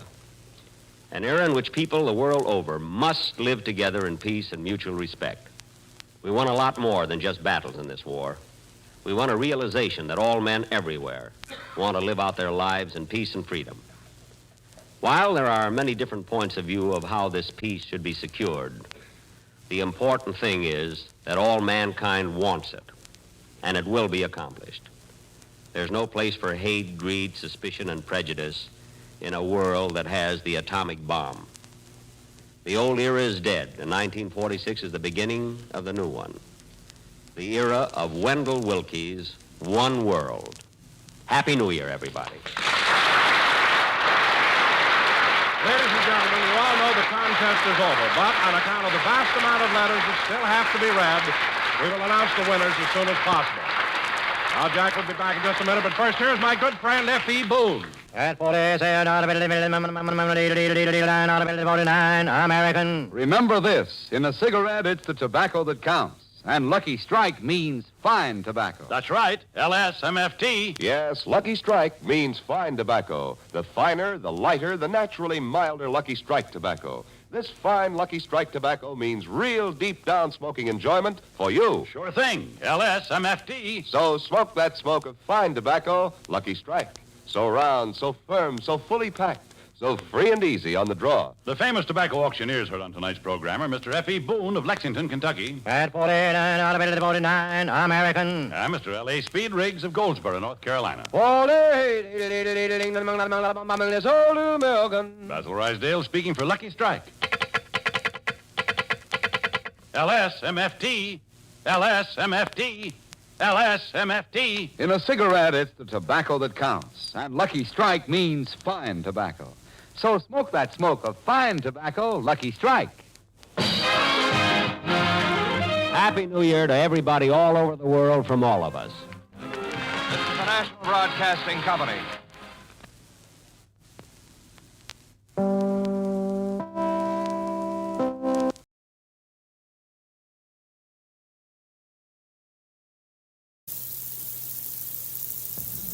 One Man's Family, winner of 46 national awards, a Carlton E. Morse creation.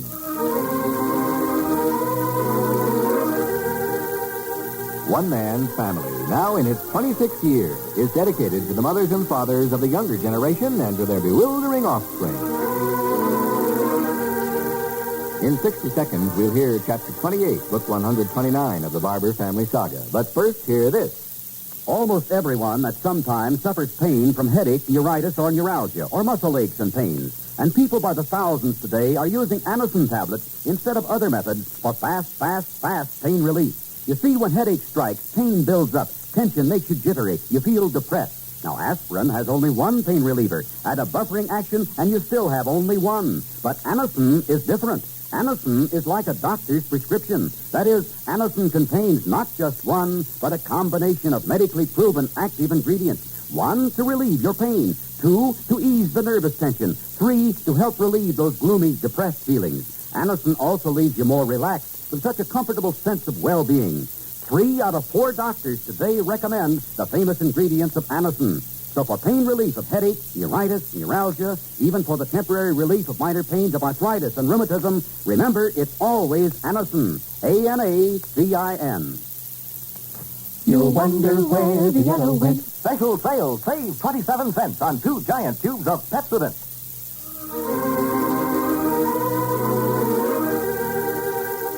Today, Pinky offers a gift of charcoal in a snowstorm.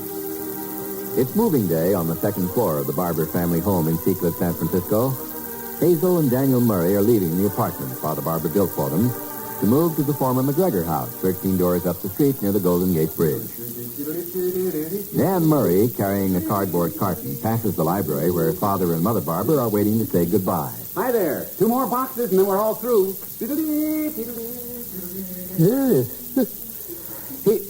What is it, Henry? Nothing. You were going to say something. What was it? I have never seen Daniel so happy in all the years I've known him. Dad? He took a carton out to the car. I see. I can't find 2 of my sweaters. I wonder if he's got them. Shall I ask him, Hazel, when he comes back? No, I will. Thank you very much. Quite welcome. Hazel sounded a little cool. Yes. As a matter of fact, so did you. Yes. You haven't had any difficulty on this last day, Henry. Interesting. When they went out to get cartons, they were unable to find any with lids on them except at liquor stores. Pardon me. That's either because the groceries cut the lids off or the liquor stores do a bigger business. I don't know which. I talked to the movers. Of course, they charge for their boxes. You didn't answer my question. Daniel, Hazel was calling for you. Something about 2 sweaters. Oh, I'm going right back up there, Father Barber. Away. Yeah. If you've had any sort of fuss with Hazel, I think it's very serious, Henry. And you'd better patch things up. Yeah. What happened? Oh, a sort of joke. I certainly didn't intend her to take it so seriously. Matter of fact, I've said it once before, and she didn't take exception to it. What? What was it? Oh, I said... some reference was made to the heating system over in that mausoleum. Did you call it a mausoleum? No. I've been very careful not to. I always say your new house, or the McGregor house, or the Big White house. At any rate, something was said about the furnace over there in the wintry weather, and I said... it was all in the spirit of jest, then. Can't you bring yourself to repeat it? I said we would do nothing with their apartment here. We'd keep the key handy, and they could come over here and use it any time they wanted to get warm. That's all I said. Lightly. Smiled when I said it. And Hazel turned on a heel and went whisking upstairs. I don't blame her a bit. The problem with the furnace is no laughing matter. It seems anything but good judgment to joke about it on their very last day in our house. I think you'd better do something about it. Next to last carton. She's alone up there now. Go take her in your arms, Henry. This is about the hardest thing Hazel's ever had to do. Because she didn't want that house. She's doing it for Daniel. Everything I say seems to be wrong. Affection is never wrong. You don't have to apologize. Just express your love. Well, you think they were moving to the North Pole? That's a singularly unfortunate phrase, too. Yes, it is, isn't it? I'll do it. I was going to anyway. I've been thinking about it ever since I cracked my little joke. Hazel, busy? May I come up a moment? Come up, Father. Away. Yeah. Coming. Be right up.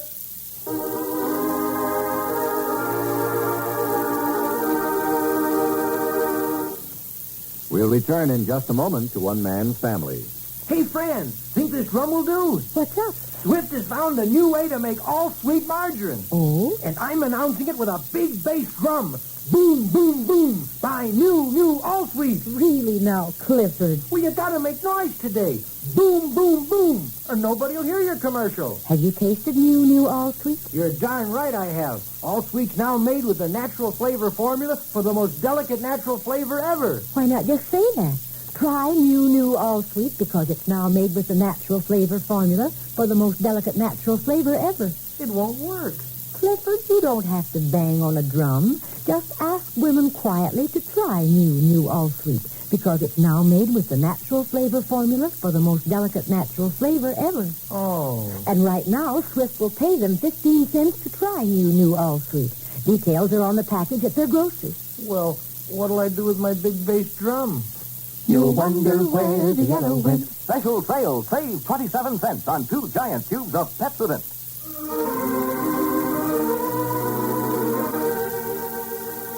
And in the apartment on the second floor, which now looks barren, being denuded of pictures and bric-a-brac, Hazel is putting books and bookends into the last carton.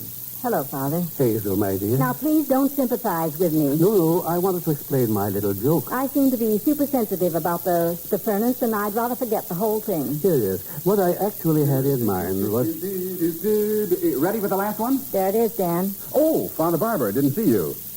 I was reminded by something you said this morning, sir.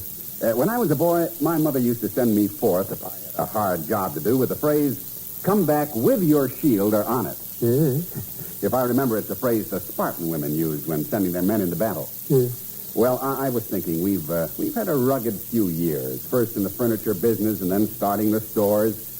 Many's the time I thought I'd come home on the shield. But, by George, we did win through, didn't we, Hazel? We did indeed, Dan. And here we are with a big new house in my favorite residential section in all the world. And a chain of sporting goods stores, a business that delights me. Oh, by the way, Father Barber. Yes? We may add our 7th store next month in Santa Rosa. Oh, no. Well, anyhow, my mother would be pleased to see us now in that handsome castle of a house. She'd say, well, Daniel, not a mark on you. And with your shield, I see. Well, I guess we can go. I was saying to Hazel, I don't know if I told you, sir, but so often in meetings with bankers and brokers and others, we'd get into personal things when the business was over, and I swear I could always feel it coming. Someone would be sure to ask where I lived, and when I'd say Seacliff, someone else always said, oh, did you build out there? And then, of course, I have to say we live with my father-in-law. Yes. No way to explain what a happy arrangement it's been for everybody. And it has been, sir. Hazel and I hate to leave in a way. In a way? Goodness, Dan, it's the end of an era. Yes, but look what we're going to. The second biggest house in Seacliff. Well, let's get started. We're keeping Father standing here. No. Don't hurry. I was going to say something. Oh, now what was it? This has been happening to me lately. Something on the tip of my tongue, and it's gone. Well, that has nothing to do with age. Happens to everybody. Who mentioned age? Oh, I'm sorry. Dan. Well, it'll come to you, Father. Oh, I know. I wanted to say to you both that we shall always consider this your apartment. Nothing will be done with it. We'll close it up. And if you ever care to come back... Oh, no, you mustn't say that. Oh, no. No, Hazel is quite right. We can never go back, you know. I'd even feel superstitious if this apartment was sitting here with nobody in it. Oh, no, you must use it, Father. It's been a lovely place to live. And now we're moving on, aren't we, Dan, into another period. Thanks, Father. We both love you, and we're grateful. We are indeed. Well, here we go. I'll take this one, and we'll say goodbye for the moment, sir. Away. Goodbye, Father. Sure.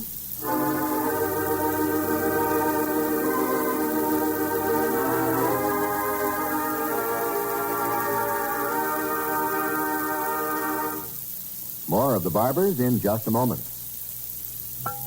1 dime. 1 nickel. That's all it takes. Takes for what? Well, it takes just 15 cents to learn how X-Lax can help you toward your normal regularity. 15 cents is the price of the introductory size. You know, I've heard about X-Lax since I was a kid. Never got around to trying it somehow. Well, you should. X-Lax is America's largest selling laxative. It's the laxative that helps you toward your normal regularity gently, overnight. You just take pleasant-tasting chocolated X-Lax at bedtime. It will not disturb your sleep. And it's so effective that the next morning you'll be well on your way toward your normal regularity. Seldom, if ever, will you need X-Lax the next day. So, when your system is irregular and you need a laxative, do what most people do. Take X-Lax. Take X-Lax today, feel better tomorrow. Remember, the introductory size costs just 1 dime and 1 nickel. Just 15 cents.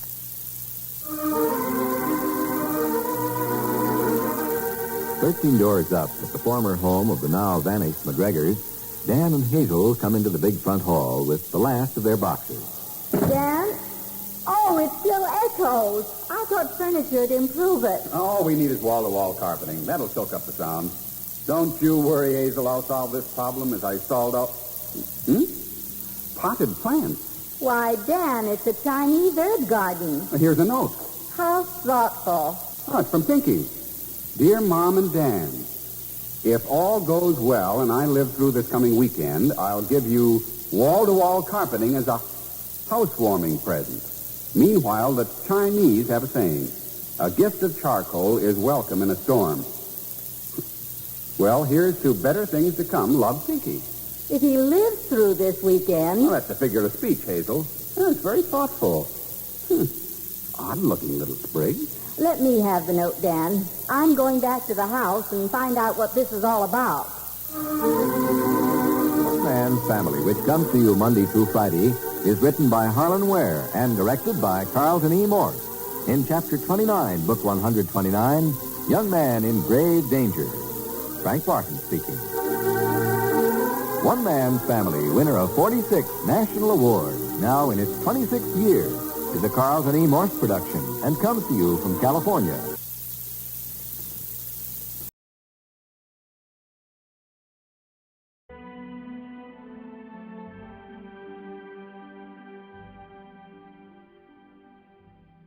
This is the story of St. Stephen, the first martyr, the first of that glorious army whose blood was the seed of the church, of whom Christ foretold, Yea, the hour cometh, when whosoever killeth you will think that he doth a service to God.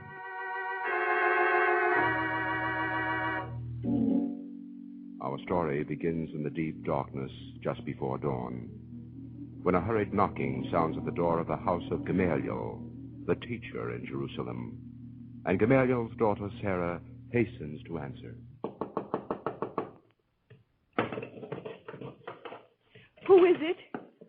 What do you want? Forgive me. I must speak to Rabbi Gamaliel. Is he still here? He's just leaving. He's been summoned to a meeting of the Sanhedrin. Yes, I know. My name is Stephen, and it's terribly important. Who is it, Sarah? Is it Nathan? No, Father. A young man named Stephen. Forgive me, Rabbi, but it's so important. May I have a minute? Can't it wait until later in the day? No. You see, it's about Peter and John. You know them, Rabbi. They've been arrested. Of course, the followers of the Nazarene.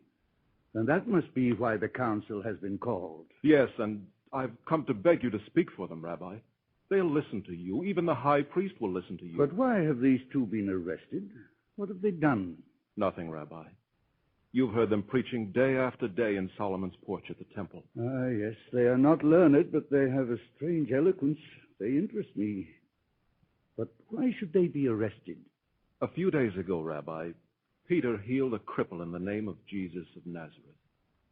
The Sadducees said it was blasphemy, but the crowds hooted at them until they had to hurry away. I see. It's strange that men so simple and unlettered should have the power of miracles. But God often works through unexpected instruments. The only danger is that men may forget the law which is our only salvation. We obey the law, Rabbi Gamaliel. That is true. I have never heard your leaders preach otherwise. But, well, young man, you were not born in Jerusalem, were you? No, Rabbi. My people were exiled long ago. But we have held fast to the law in our exile. And though we use Greek in our synagogues, we are as strict and faithful as any in Jerusalem. They call you Hellenists, you Jews who speak Greek. One of the best pupils I ever had is a Jew of Tarsus named Saul. So I have reason to know that the prejudice against you is foolish. Still, it exists. And there seem to be many Hellenists among you Nazarenes. But Peter and John were born here. And what they teach is not contrary to the law. It is the fulfillment of the law, Rabbi Gamaliel. Not empty arguments about forms, but a message of hope to everyone seeking for God. The law has preserved us a nation for thousands of years, Stephen. And only if we cling to it in every tiny particular can we endure until the Messiah comes. But there are so many details, so many hundreds of things to do or not to do. I have studied the law all my life, Stephen, and even now I can't be sure that I have ever observed it perfectly for even one day. It is hard, yes, but it is the law. Now, as to Peter and John, I have never heard them preach anything which did not conform to the law, and therefore I shall speak for them before the council. Thank you, Rabbi. I think, forgive me, that your little band of Nazarenes are perhaps fanatical, but I am sure that to persecute you would be wrong. It is the duty of the Sanhedrin to root out false doctrine and to punish anyone who would lead our people away from the law. But I cannot see that there is any such danger here. God bless you, Rabbi. Now I must hasten or I will be too late. May I come with you, Father? I'd like to see these men and hear you. If you wish, but hurry.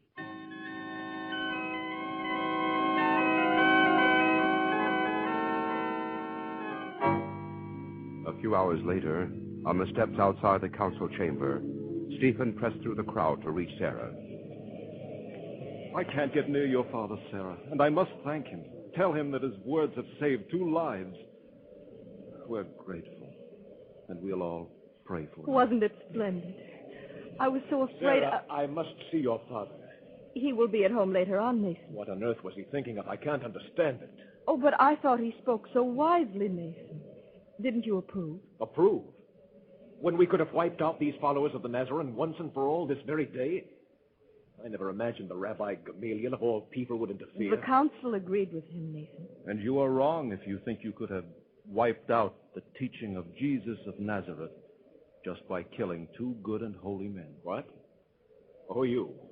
My name is Stephen. Oh, a Greek Jew. And more Greek than Jew, like the rest of them. What do you know about the law? I know that the spirit of the law is to bring us close to God. And God does not care about the tongue when we pray with our hearts. But what do you know now about... Now, you mustn't quarrel. Not here. Nathan is the son of the high priest, Stephen. Naturally, he's upset. My father wasn't pleased with Gamaliel, Sarah. I saw that, Nathan. He was angry. And my father was not. Perhaps that's why the council listened to my father. Sarah, I'm sorry. This matter needn't concern you. Let me take you home. I'll wait for the rabbi there. As you wish, Nathan. But I think my father was right. And I'm sorry the council ordered those poor men to be scourged. I don't think they deserved it at all. Thank you, Sarah. But they will hold it an honor. Our Jesus was also scourged before they crucified him. Can we do less for him? Thank you, Father Sarah, for all of us.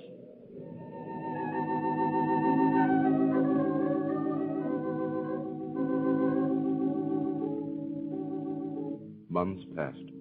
Months in which the gulf between the Sanhedrin and the followers of Christ grew wider, and feeling in Jerusalem grew more bitter. One day in the courtyard of Gamaliel's house, Sarah had reached the quarreling point with the son of the high priest. You're unkind, Nathan. Unfair and unkind. You don't understand, Sarah. Rebecca may be a very good old woman, but she's fallen into the clutches of these Nazarenes. She'll have to learn better, that's all. You can't let her starve, Nathan. She's a widow. She has a claim on the charity of the synagogue under the law. Let her go to Solomon's porch, then let them care for her. I don't see why you're so angry, Nathan. My father says that there's nothing wrong in the teachings of these Nazarenes. Your father? Sarah, I don't understand your father, and what's more, others are beginning to wonder about him, too. Our greatest doctor of the law, and yet he pretends that there's nothing wrong, that these people are perfectly orthodox. Why, half of them aren't even real Jews. Greeks, yes, and even Gentiles. Rebecca is a proselyte, Nathan. Perhaps that's why she finds comfort among the Nazarenes. Perhaps they don't make her feel that the law is too good for her. Oh, why, Nathan, look. They're coming up the gate. Why, surely it's Stephen. Yes, I recognize him. I'll ask him to help Rebecca. Sarah, I forbid you. You can't forbid me, Nathan. I obey my father. Good morning, Stephen. Wait, let me open the gate for you. Good morning, Sarah. Is your father at home? He is, but he's busy just now. A very dear friend has arrived from Tarsus. His favorite pupil, in fact. They've been talking for an hour or more. They'll be out soon, I'm sure. Will you wait? If I may. Oh, good morning, Nathan. Good morning. Stephen, I wanted to see you. I've been told that you have been put in charge of the distribution of charity at your synagogue. Yes. That is, there are 7 of us. It was too much for Peter and the others. Oh, we don't have very much money, of course, but well, that makes it all the more important to see that it's distributed fairly. It's a great honor, and that's why I came here today. Why? Well, everyone knows that Rabbi Gamaliel drew up the regulations about charity long ago.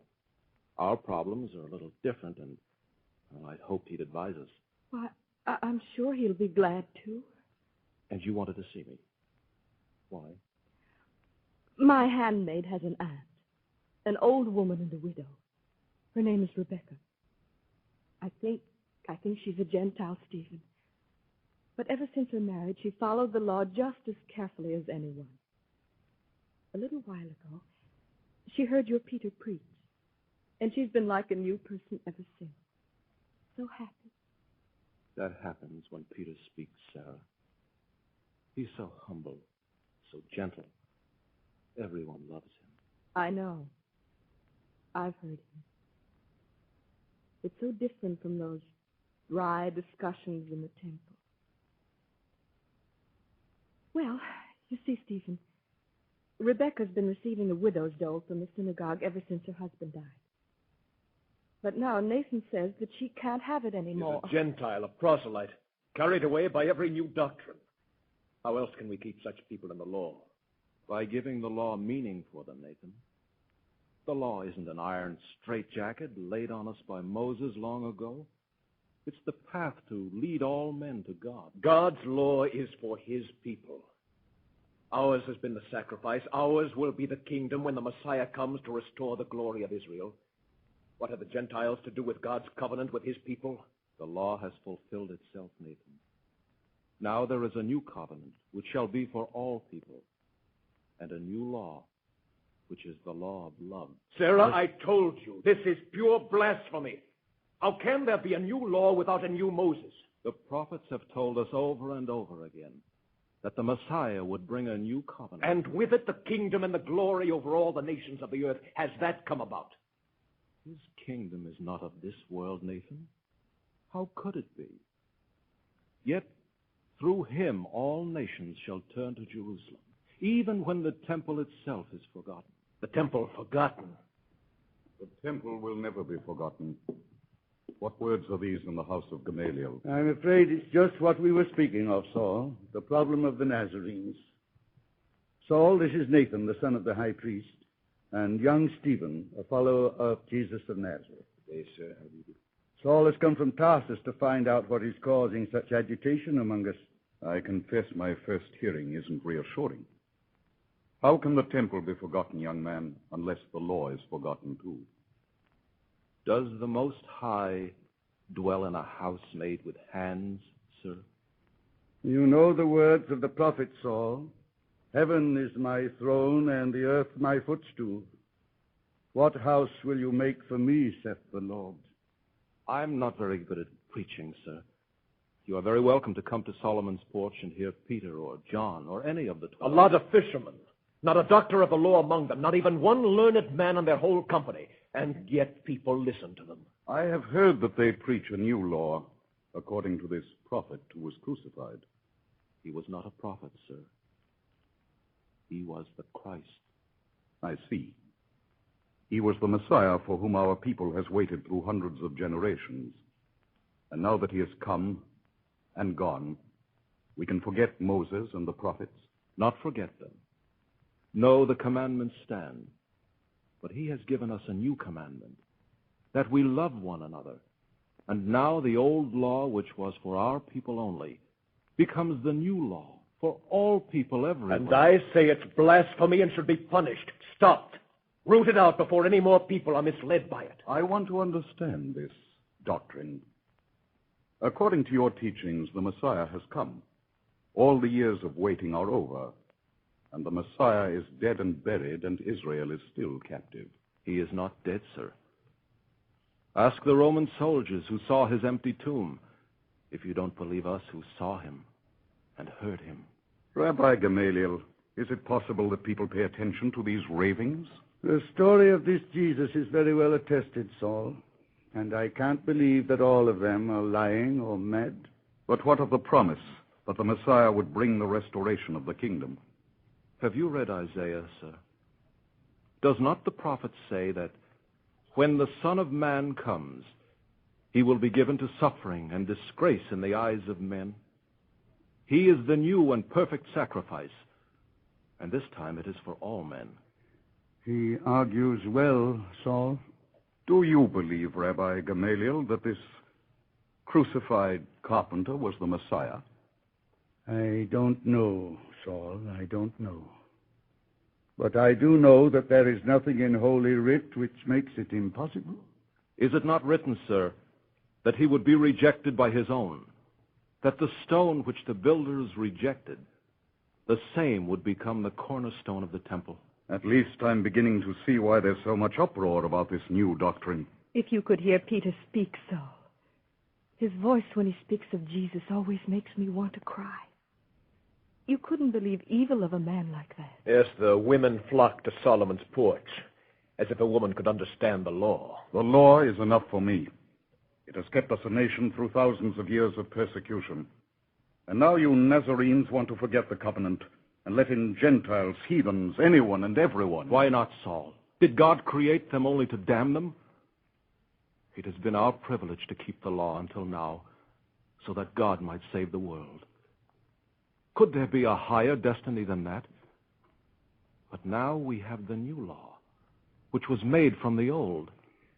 I have known many who followed the law to the letter, Saul. And yet their hearts were hard, and they wore pride like a garment. Yet outside the law there is no salvation. Yourself you taught me that, Rabbi Gamaliel. I don't know. Each night I read and read again the sacred writings, praying for understanding. I am afraid I'm afraid that I've been wrong all my life. And then again, I fear that this is a new and terrible temptation laid upon me as a test in my old age. Father, you're very tired. Come and lie down for a little while. You'll forgive him, please. He sleeps so little nowadays, he must rest when he can. Of course. I'll come again if I may. I'm afraid I wearied you, Gamaliel. I'm sorry. I'm old, Saul. You're young, all of you, and so sure of yourselves. I'm an old man and not sure of anything. God be with you. I'm sorry that our discussion distressed the rabbi. He's so kind and wise. He is an old man, of course. It's been interesting to hear you, Stephen. I'm glad I had the chance. If you'd only come to Solomon's porch, sir, you'd find others much more qualified to speak than I. Good day, sir. Goodbye, Nathan. Goodbye, Stephen. So that is a Nazarene. And there are more of them every day. Every day they preach, and every day more people listen to them. I never realized how dangerous they were. And my father can do nothing because Gamaliel insists that they're harmless. Gamaliel's an old man. Too old. Why, he talks like a dreamer. And there was no one stricter in the law than he when I studied under him. You see, if they can turn the head of a man like Gamaliel... You're right. Something must be done, Nathan, and done at once. The law is clear enough about blasphemy, Saul. Instant death by stoning immediately after conviction. That has always been the law. Yes. And that would prevent any chance of stirring up sympathy among the people.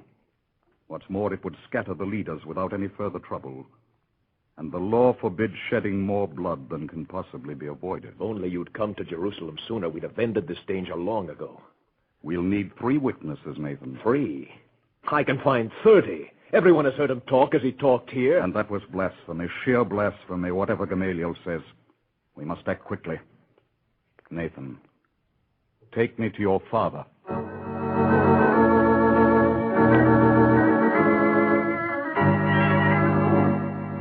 So a few hours later, Sarah rushed into Gamaliel's room and fell on her knees beside his couch. Father, wake up. What is it? They've arrested Stephen. He's being tried now, right now. I just heard it in the street. Everyone's going to the council chamber. It's like a mob. But didn't they summon me? No. And I know why they don't dare. Help me up, Sarah. My cloak. Yes, Father. Come, we must hurry.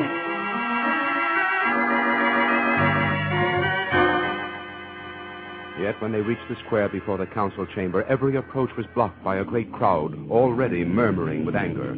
Above them, high under the portico at the top of the steps, they could see the circle of the Sanhedrin and hear Nathan's voice lifted harshly. You have heard the witnesses. You have heard how this Stephen has said openly that the condemned and crucified carpenter of Galilee was the Messiah. You have heard how he says that the very temple and the Ark of the Covenant will be destroyed and that there will be no more need of the law. How say you? Is that not blasphemy? You know the law decrees that the blasphemer shall die by the hands of those who condemn him, silenced by stones so that he cannot corrupt the faithful. I invoke the law he has blasphemed against this Stephen. Let us hear the prisoner. What need? We have heard the witnesses. It is the law. Prisoner, are these things so? Ye men, brethren, and fathers, hear. Look, Father, look. His face. It's as if there were a light around him. The face of a young angel. Sarah, we must get to the council. Oh, please let us through.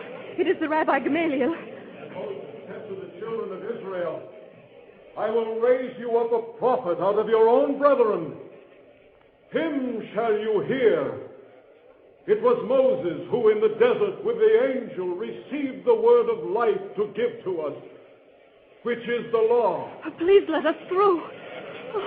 Oh, Father, I can't. The crowd is too thick. They must not kill him. Yet our fathers would not obey Moses, but they turned to Aaron and said to him, Make us gods to go before us.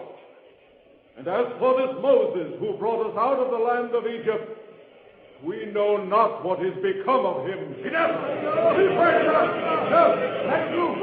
Let us through. We must get through. So did our fathers before us. And ye stiff-necked, uncircumcised of heart, you always resist the Holy Ghost. As your fathers did, so do you also. Which of the prophets have not your fathers persecuted? As ye have slain those who foretold the coming of the Just One, when he came, you betrayed and murdered him. Behold!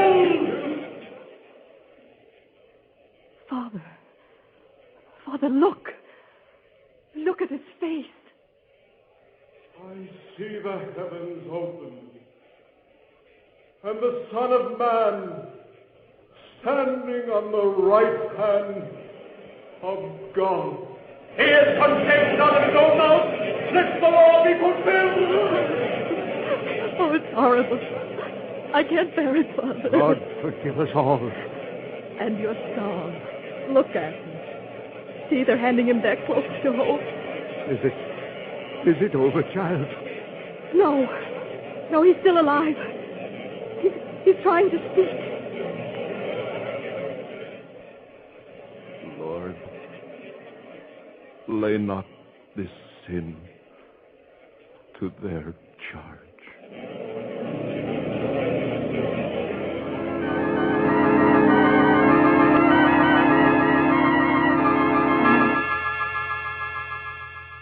When the thing was done, the crowd slunk away as crowds do when violence is ended.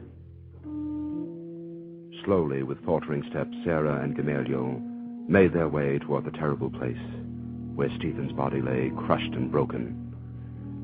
Gamaliel knelt beside it, lifting it in shaking arms. And looking up, he saw Saul of Tarsus, still staring down out of a white set face, as if held by a spell. Saul, my son, what have you done? It was the law. He had blasphemed. It was the law. The old law is finished, Saul. This is the end of it. It has come to an end in death. No. You heard his words. The words of mercy and love. Lord, lay not this sin to their charge. That is the new law, Saul. He would have destroyed us all. He had to die. Perhaps he had to die, but not because he transgressed the old law. He died to show us that the old law itself is dead. And by this very act, you will scatter the teachers of the new law over the whole world. And his dead voice will cry his message louder than God's own thunder into men's hearts. I will not believe it. I will not believe it. You will not forget, Saul. You cannot forget. This dead boy has walked in the footsteps of his master, even to the gates of death, and his testimony will live. I tell you, Saul, you will never forget this murdered Stephen. And in the end, he will overcome you in the name of his master, who was the Christ.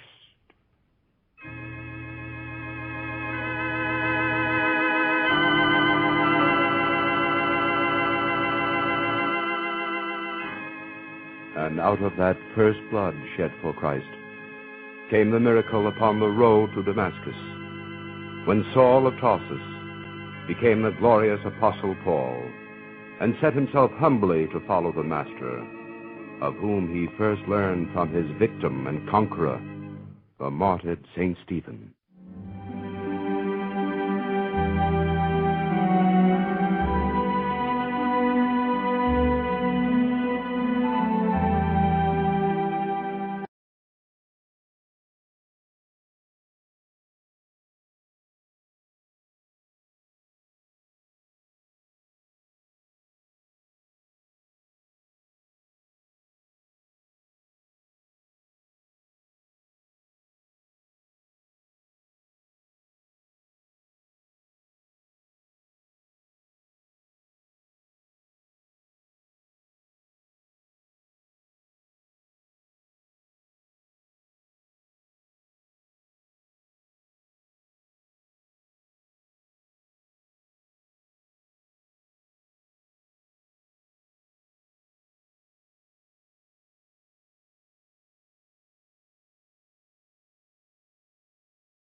The Coronet Little Show.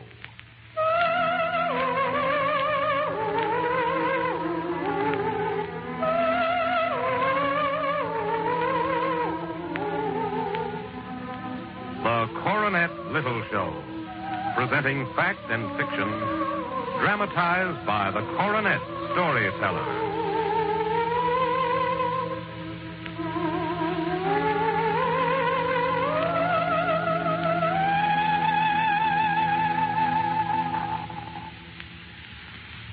Today we are going back to a Christmas Eve in the 19th century. O. Henry's story of the true Christmas spirit, of love and sacrifice, the gift of the Magi, will be brought to you in just a moment by the Coronet storyteller.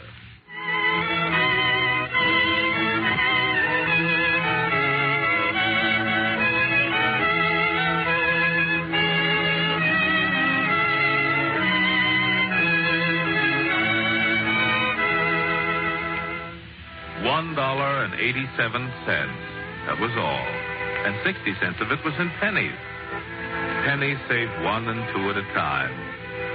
Della counted it for the third time. $1.84, $1.85, $1.86, $1.87. It was still the same. And the next day would be Christmas. $1.87 with which to buy a present for Jim. Her Jim. There was clearly nothing to do but flop down on the shabby little couch and howl. So Della did it. While Della's sniffles are gradually subsiding, take a look at the vestibule below, where you will see on the letterbox a card bearing the name Mr. James Dillingham Young. The Dillingham had been flung to the breeze during a former period of prosperity, when its possessor was being paid $30 per week. Now, when the income was shrunk to $20, the letters of Dillingham looked blurred, as though they were thinking seriously of contracting to a modest and unassuming D. But whenever Mr. James Dillingham Young came home and reached his flat above, he was called Jim and greatly hugged by Mrs. James Dillingham Young. That's Della. She has now finished her cry and is looking into the pier glass, attending to her cheeks with a powder rag. Suddenly, as she stands before the glass, she pulls down her hair and lets it fall to its full length. Now, there were 2 possessions of the James Dillingham Youngs in which they both took a mighty pride. One was Jim's gold watch that had been his father's and his grandfather's. The other was Della's hair, which now ripples about her, shining like a cascade of brown waters and reaching below her knees. Her eyes are brilliant, but her face has lost its color. Nervously and quickly, she does her hair up again, slips into her old brown jacket, puts on her old brown hat, and in the twinkling of an eye, she is halfway down the stairs and out on the street.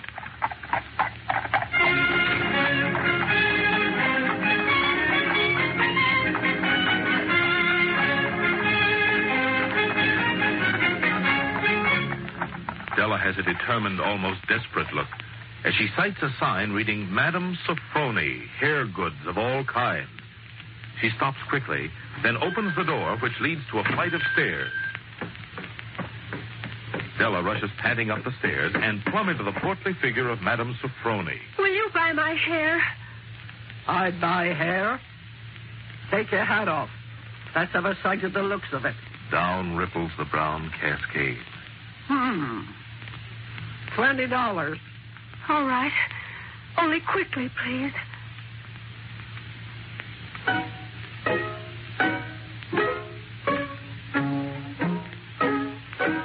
In a few moments, the implacable Madame Sophrony and her scissors have done the job.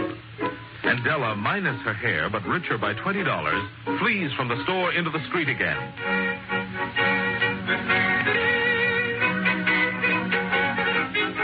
This time she's looking for a different store, a store in which to buy, not to sell. At last she finds herself in a department store in the midst of a gay holiday throng. At the jewelry counter, as she longingly handles a platinum chain, she hesitantly asks, You did say $21, didn't you? Yes, that's what I thought. This is it. This is the present just made for Jim and no one else.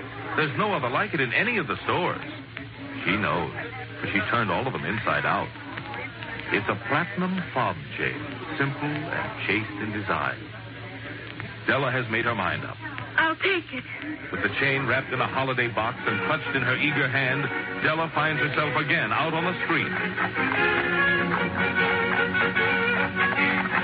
But this time she is in such a rosy glow she hardly notices the other last-minute shoppers hurrying by, the street trio playing Christmas carols, the old gentleman who tries to sell her a holly wreath. It seems but seconds until she is back in the little furnished flat again. There's a sudden shock as the pier glass confronts her, this time accusingly. Now comes the moment of reckoning as she gazes with dismay at the short ends of her hair.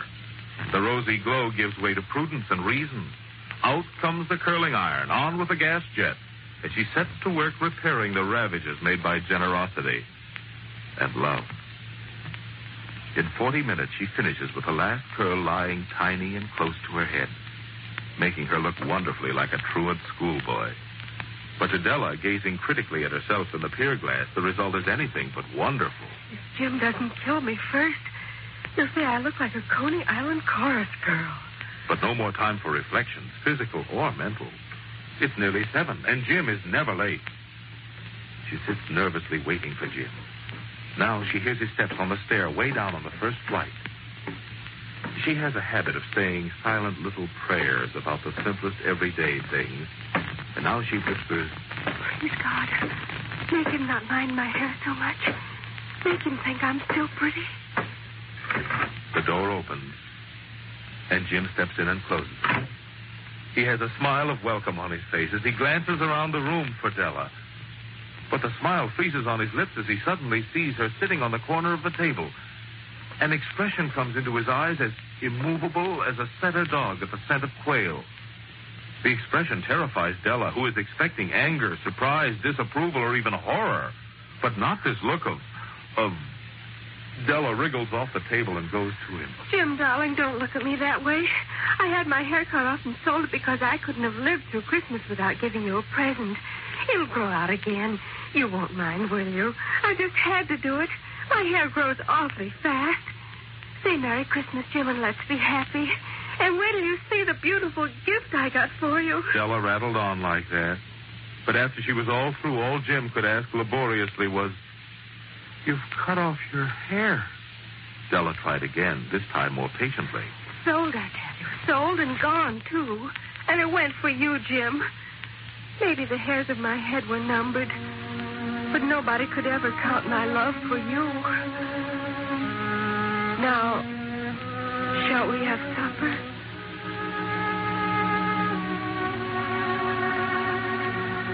At last, Jim seemed to wake out of his trance. He enfolded Della in his arms.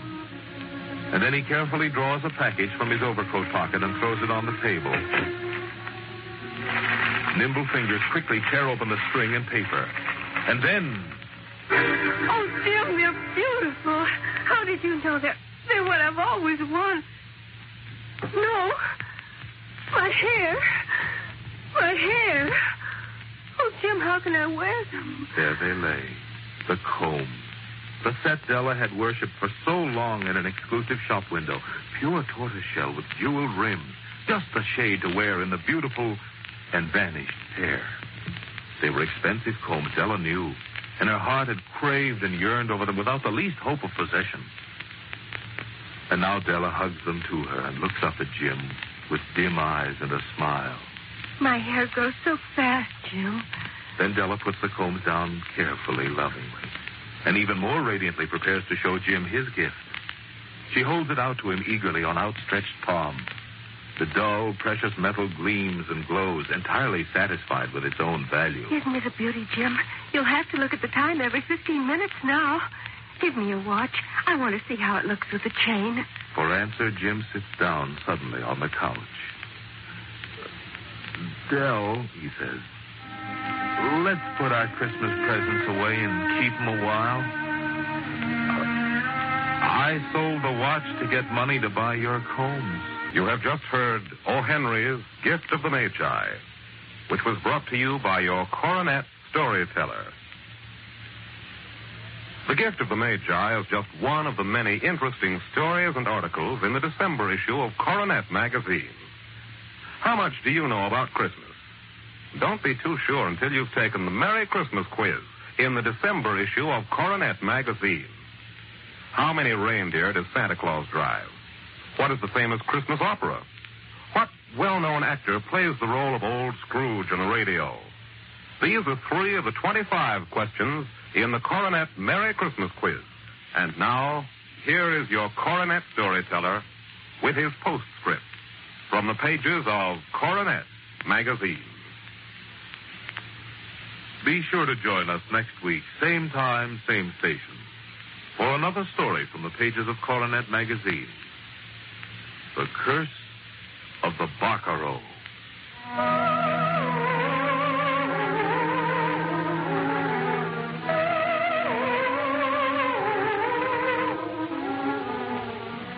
Remember, next week, The Curse of the Barcaroux.